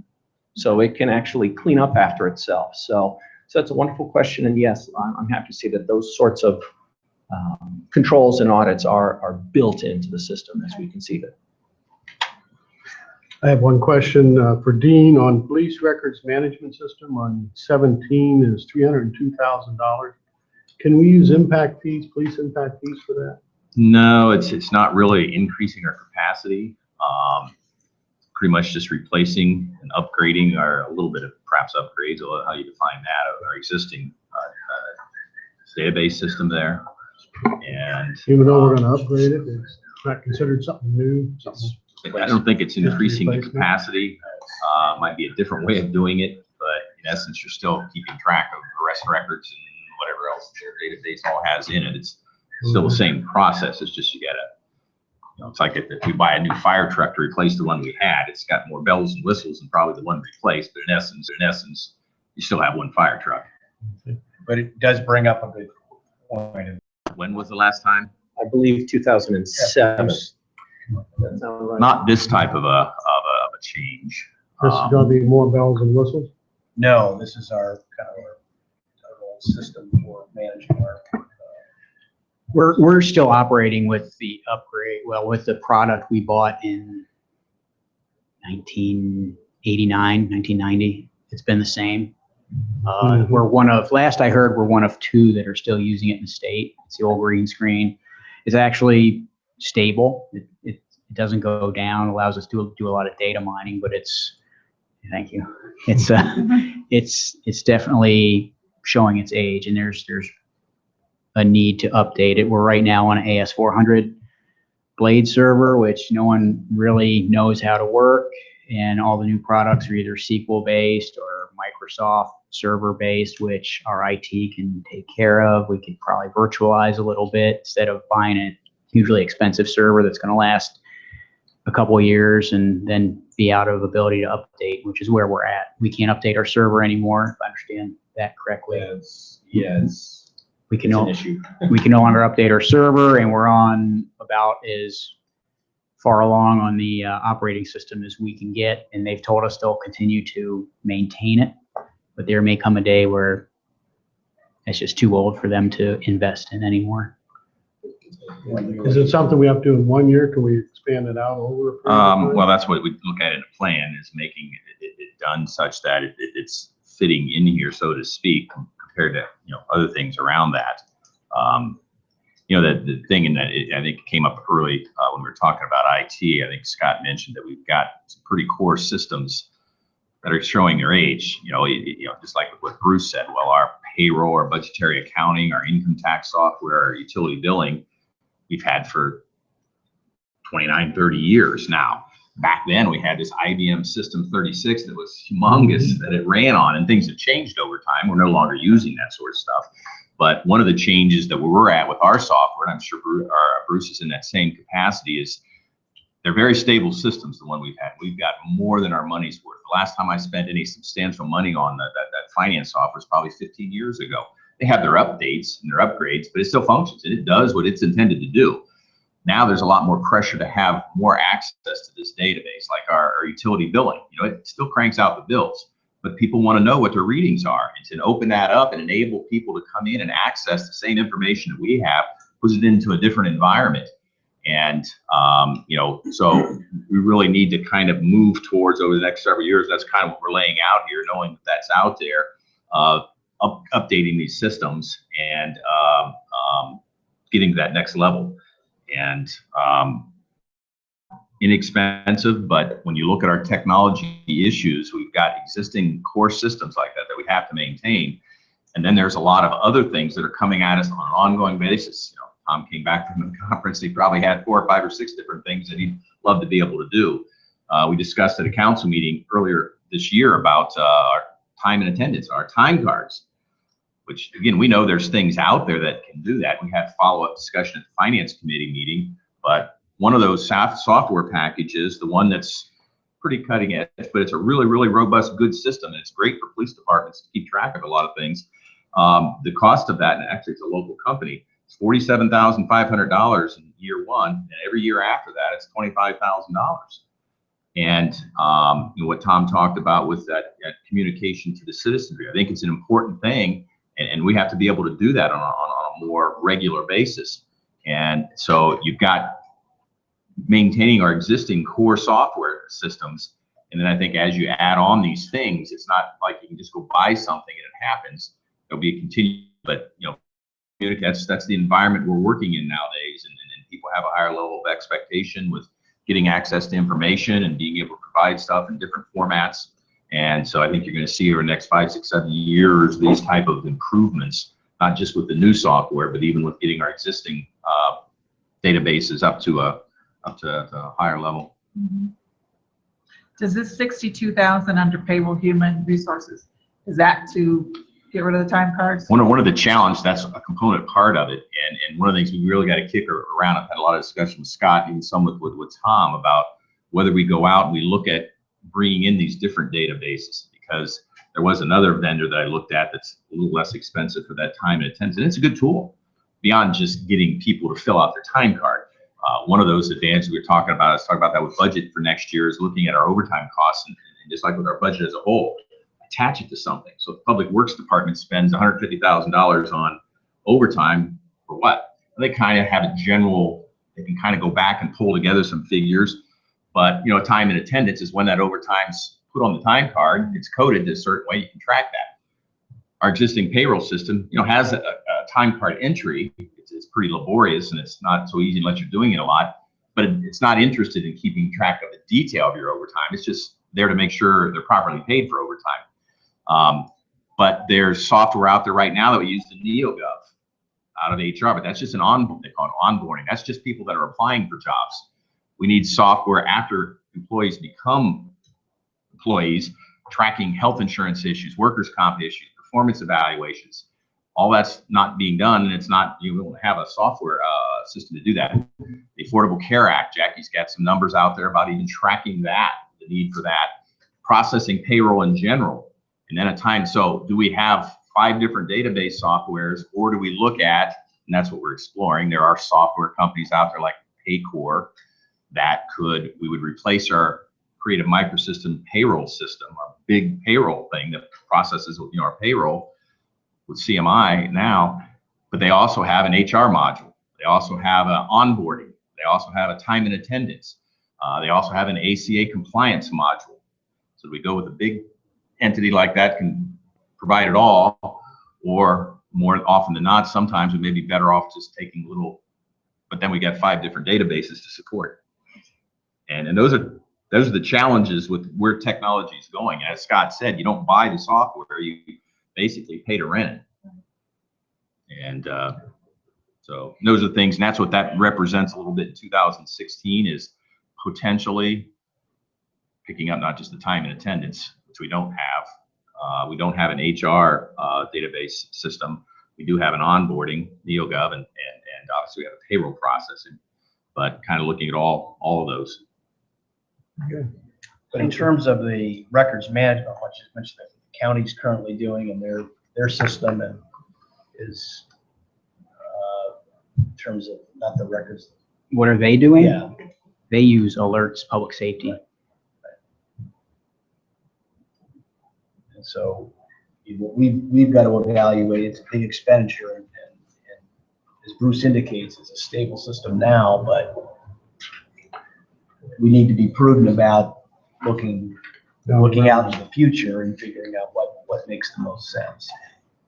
Right, and it's a fluid kind of environment right now. I don't know what we're looking at in the next year as far as what's out there and what's available. Right now, we like where we're at with HTE and SunGuard, and they just got bought.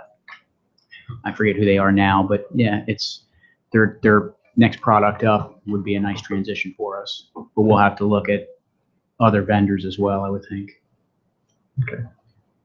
It's just the most dynamic, one of the most dynamic things going on in government right now, just in general, is technology. It's just how quickly it's changing and how many different providers are in the market today.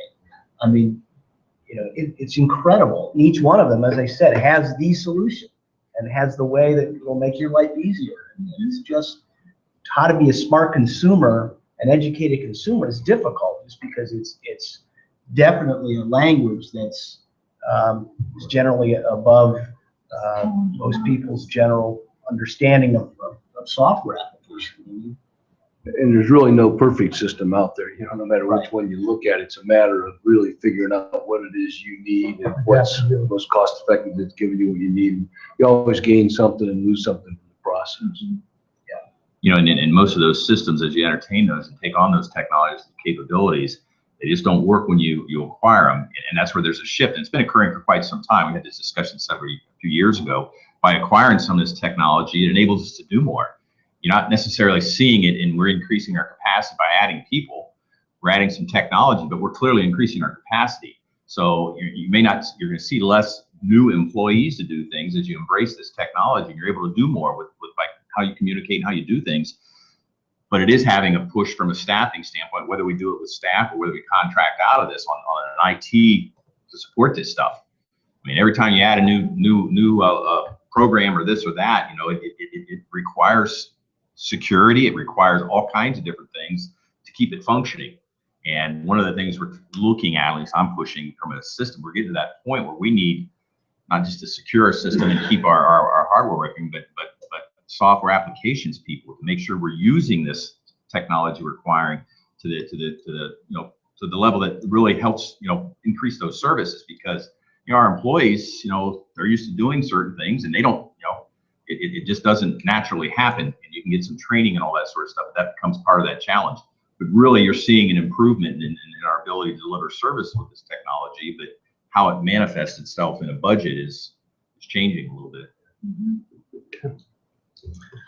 Okay, thank you very much, gentlemen. Thank you. Kent, are you okay? You want to keep going? You need a break? Yeah, I'm good. Okay. You're the one I always watch for. Okay. Trust me, if I got something to say, you're gonna know. Let's get to that time. You're 2 hours and you're ready to go. No, I'm good. Okay. Facility maintenance.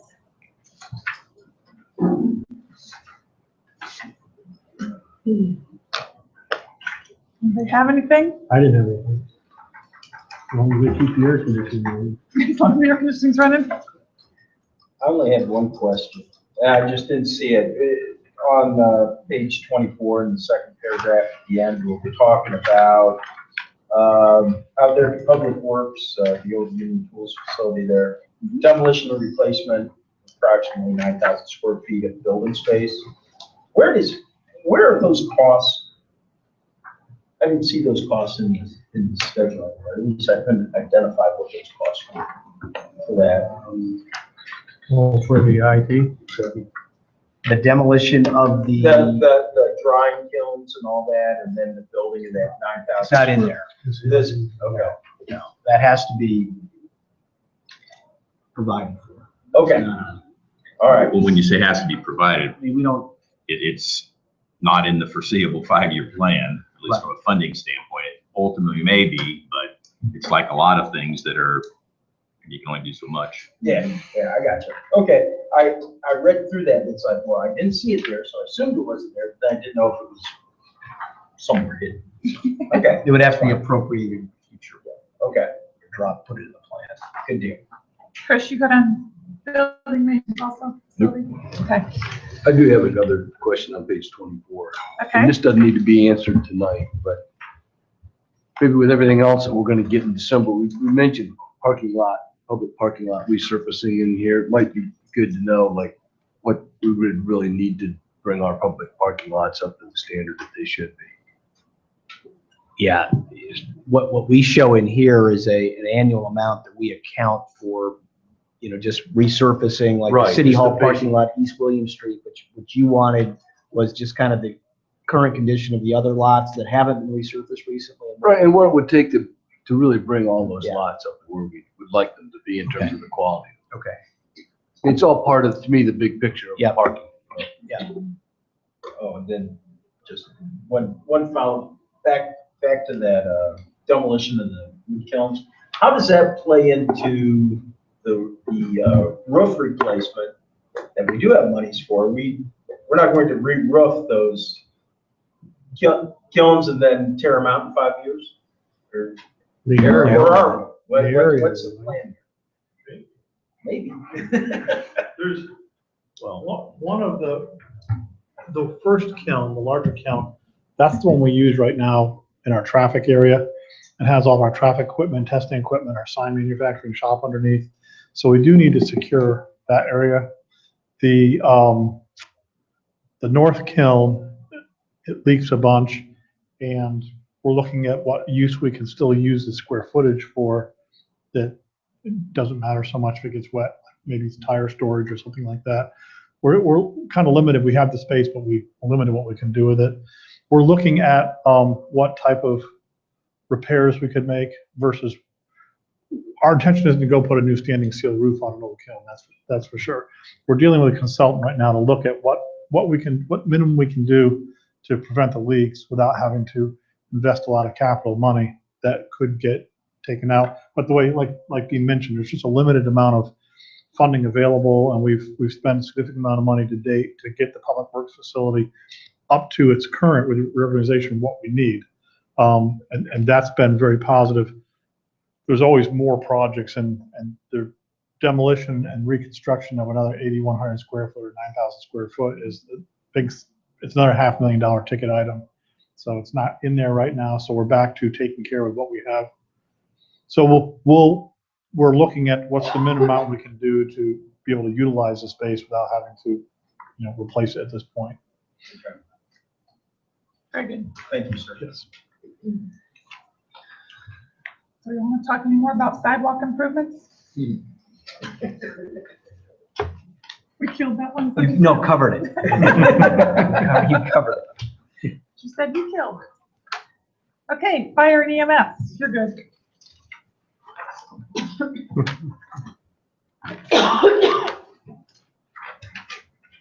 Questions for John as he approaches? He knows I'm concerned with number 4, when are we gonna build it?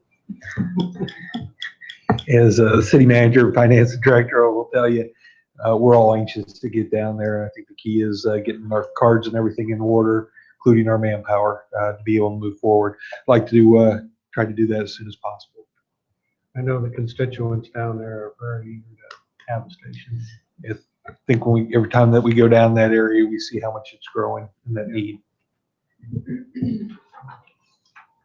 Chief, what's the, just a piece of information, what's the life expectancy on your, like your quadruple engine, whatever? I mean, for $1 million, what's life expectancy, either years or hours of usage or mileage, or how do you rate that? We're keeping those for years.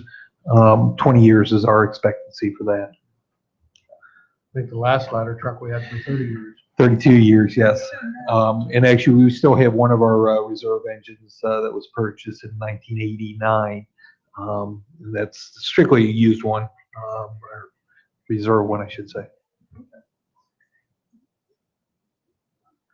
Just one small comment. You'll notice under staff utility vehicles, the 11,000. I ask that we continue to keep those police vehicles on a 3-year rotation, because that does have an impact on us as well. You may recall when the last time that was brought up, we wanted to keep one a year, and we use those for non-emergency response vehicles, such as our inspectors, station cars, trainings, and so forth.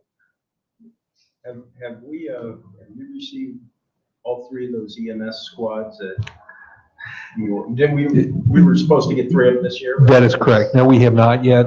There was a delay in getting, because there was such a mass demand on that Freightliner chassis. The chassis arrived approximately 6 weeks ago, and everything's being built as we speak right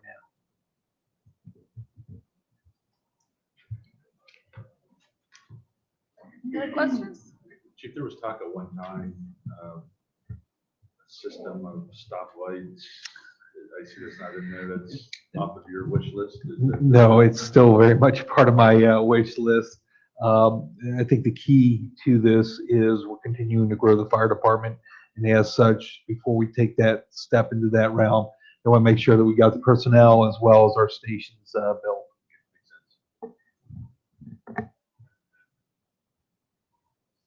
All right, Thank you. thank you. Moving on, police impact fee fund. The fire impact fee fund, police and municipal impact fee fund are basically just paying back some improvements that we had made. So there's really nothing new there other than debt service on the existing. Police was for the police expansion building. Municipals were still paying for the portion of that wasn't covered by police and the public works acquisition. And fire is whatever we're collecting in fire impact fees is going to pay for our substation debt. Okay. Then the municipal service impact fee, same thing. Yeah, it's really the debt service that we use for the water. building. Next, we have the water capacity fund. Brad, He's coming. patient. He's always patient and quiet. All right, somebody jump on Brad now. Questions? I have just one question. What percent of our current capacity is being used from our water?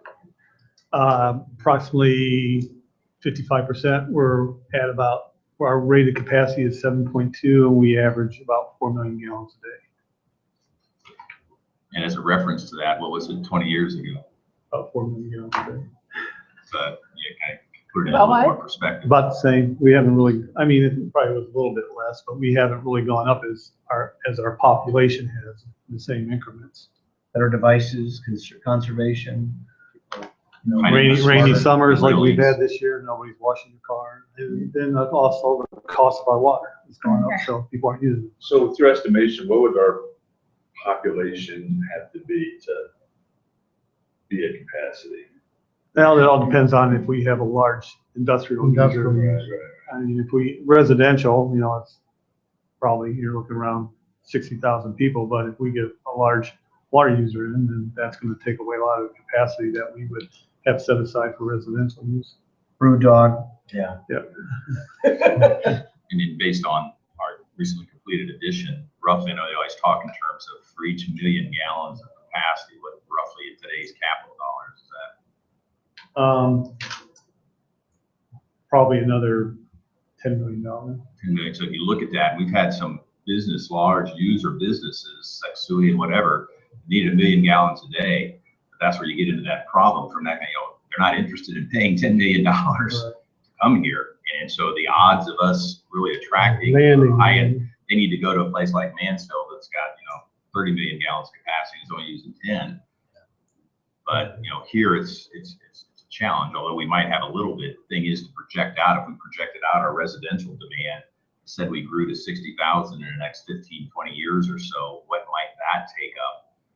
And then if we did do, some of our economic development's going to add to that a little bit, but is there any latitude for moderately high-end user, 500,000 gallons a day user? There's a lot of capital involved just in getting that. You have an expenditure on 17 as water master plan. Is that a requirement by the EPA? No, that's just, we haven't really done one since 1986. that And how we're long? just looking, Burgess Nyepel did our last one in 1986. We've done some incremental ones such as the water plant, up-ground reservoir, water tanks, but we haven't done a comprehensive one of our entire system since 1986. We're still doing a lot of our CIP projects based on recommendations that were provided back then in terms of fire flow improvements and so forth. Then you have the up-ground reservoir, and I thought we weren't going to ever do an up-ground reservoir. I've talked to Dean and Dan and Tom about this extensively. I still think we need to keep that in our sites. And that's why you always see it on the outlier years for our CIP. Eventually, we might need to build one. And I just think, we need to just keep that in mind. We have the property, we have the easements. Eventually, depending on if we get a large water user or if EPA provides additional regulation in terms of the amount of atrazine and nitrates and nutrients that's getting into Delaware Lake and eventually into the Olentangy River. Do we want to provide that extra water quality resource that an up-ground reservoir could provide us? At some point, it's prudent to be able to, in short order, maybe to have to move because it could hit us pretty quick in a 2 or 3 year period of time. But if we have to start from scratch, as opposed to we pretty much have a site identified and a reservoir that we could build, and most of it, from an engineering standpoint, it can work. When do we pull the plug? And from when we decide that if we have this massive drought for 3 years, all of a sudden, boom, we're going to move forward on this. How long would it take us to get one constructed? Probably just two years. And if you have it already designed, but we don't want to be, if we have to start from scratch and site something and go through some land acquisition, it'd take a lot, 5 times that or 3 times that. And that's really the key, I think, is to be at that point that if we had to, we can perhaps move in 2 to 3 year time frame and get something constructed. When we did the last evaluation of the ground reservoir prior to doing the design for the water plant. The site that we have purchased 20 years ago on Horseshoe Road can site 500 million gallon reservoir on that site. We have everything in place. I'm aware of that, yeah. And you were on council probably when it was initiated. Very good. Any other questions for Brad? Okay. Brad, do you want to just take 1 minute, 60 seconds, to give council just an overview of the economic development related infrastructure improvements with respect to water and sewer? Yep. You see in our CIP, we have some funding dedicated to sewer improvements in the Southwest Industrial Corridor next year. That would be improvements to the pump station that we have on Slack Road. We did a study back in 2007 that identified improvements that are necessary to provide the sewer capacity out in that way. We did one step, which was to build the sewer connector underneath 23 and 42 to our main trunk sewer on Cherry Street. That was done several years ago. The next step would be to improve the pump station, provide the capacity there that would handle the anticipated sewer capacity needs in the Southwest Industrial Corridor. When we built that Slack Road pump station, we built it with expansion in mind. We have the building footprint set up in the force main to handle additional pumps. So what we need basically to do is to provide another large volume influent pump at that Slack Road lift station. So that's why you see $100,000 of that. I think it's 150 set aside for Slack Road pump station. Then in 2017, we have funding in place for water line and sewer lines improvements out in the Sawmill Parkway corridor or on Jeg Boulevard. That would allow us to get the needed sewer and water capacity out in that industrial park area. So how much are you gonna tear up Slack Road and do that? Looking for a way to get Slack Road replaced. Well, there's not a whole lot of utility improvements right on Slack Road. But yeah, I know you try to get utility money to improve that road out. Yeah, you can get something to improve it. Okay. Any other questions Nope. for Brad? Good job.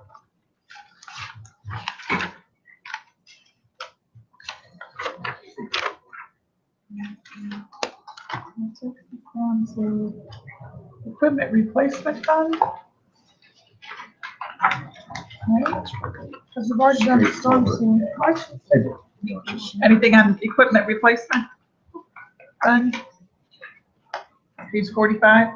I kind of added, it's kind of new this year, it's taking the utility funds, equipment, and because so often we're buying a piece of equipment that's used by storm sewer, water, and sanitary sewer, you'd see it budgeted in 3 different schedules. So took it out of the sewer maintenance and water maintenance, and put it into one, so you can kind of see what we're actually buying. Thank you.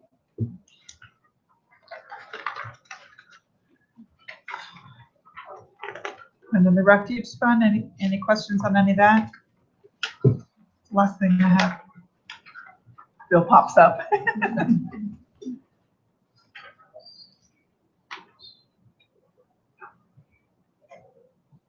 Just one point of clarification, Bill. When I read down through this and talked about 2 buildings, now 1 building, the pulled vehicle and the recycling. Yes. Yes, was.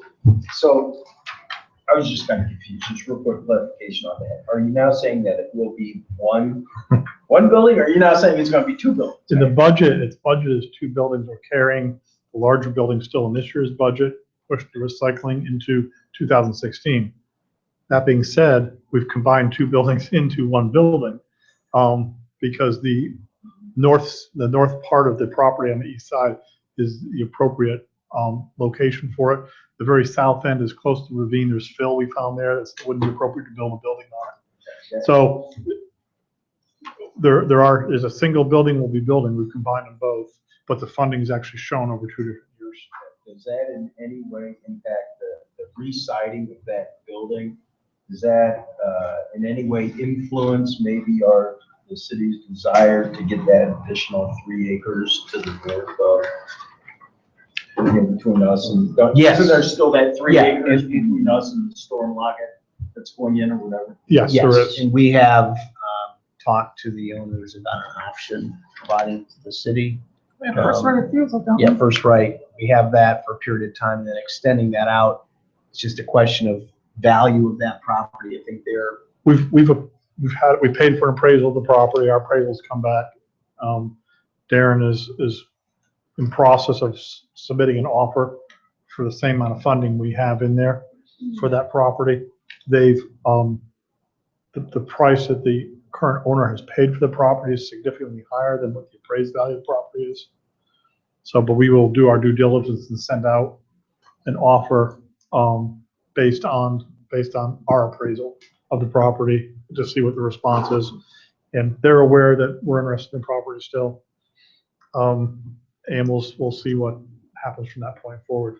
But to answer your question, the property is still significant, as this last building will essentially be the last facility we can build on the site, short of going vertical.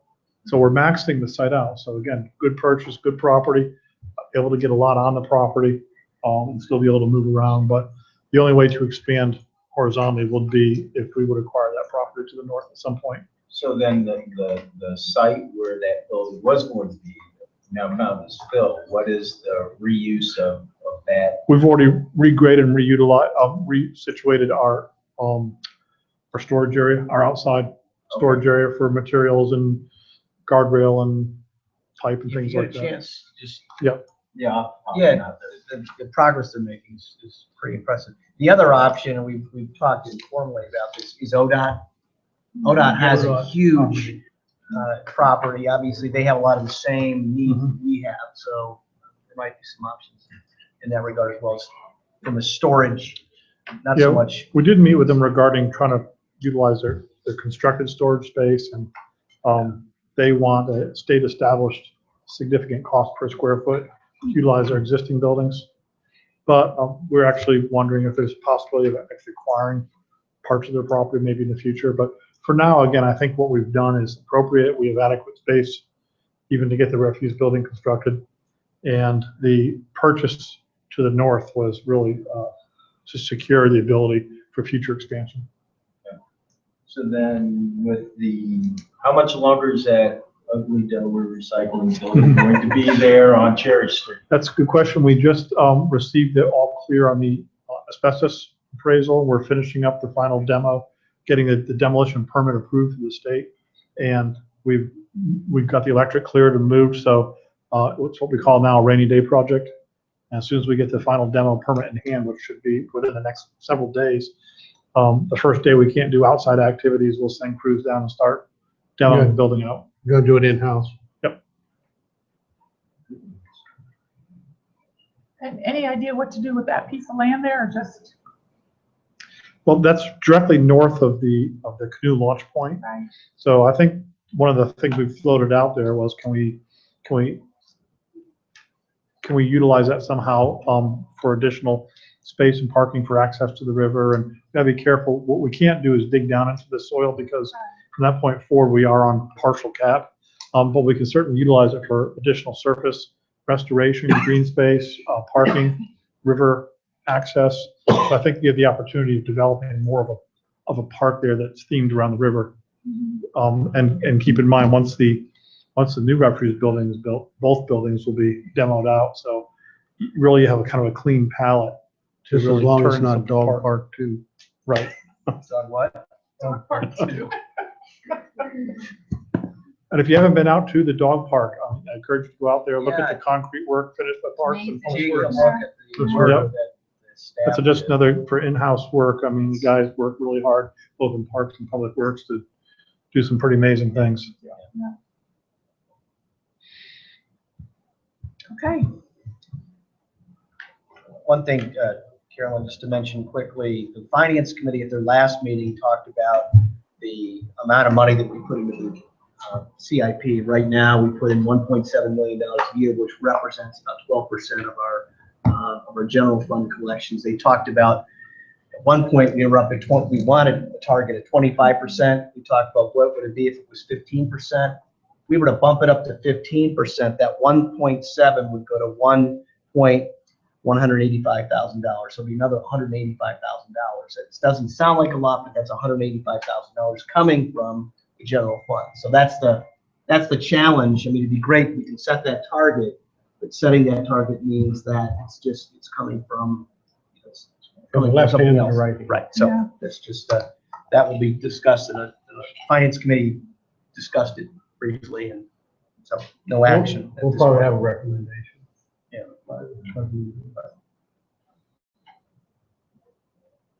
Any further thoughts? So this comes Thank before you. you for final action at your meeting on Monday, and then obviously we're just adopting a plan. The appropriation will be part of the 2016 budget. To the extent that anything changes, you can still make those changes up until you adopt the budget. Mhm. So back to your point, George, about another project, something like that, sidewalk. Perhaps do that. Like that. Okay, if nothing further, look for a motion to adjourn. So moved. We are adjourned at 8:12. Thank you all. I gotta go.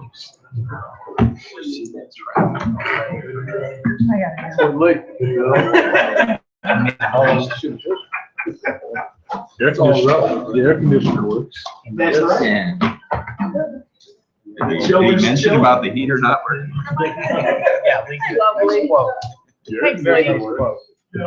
Nice quote. Yeah. He did send me the copy of. Yeah, right, that's what it was. Did you go? I don't know.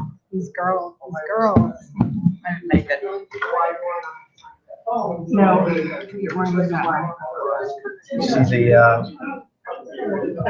see the logo? Reason. Nice. Hey, keep you away, Diane. Yeah, I gotta sign that.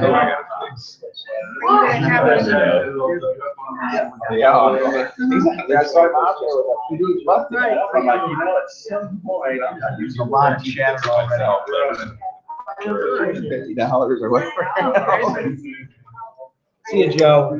Hi, Joe. Joe, you're gonna get, Well, I know, he's gotta get you're rid of gonna it. follow up with Bill? Okay.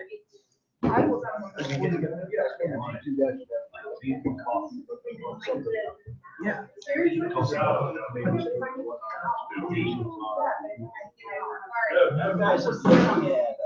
Get sick.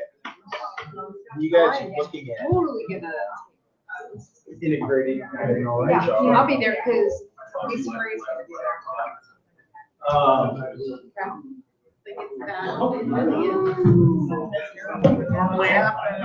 I will be there, even if, I will want to run to the fire.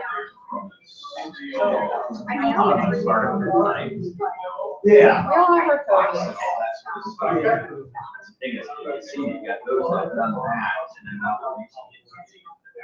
now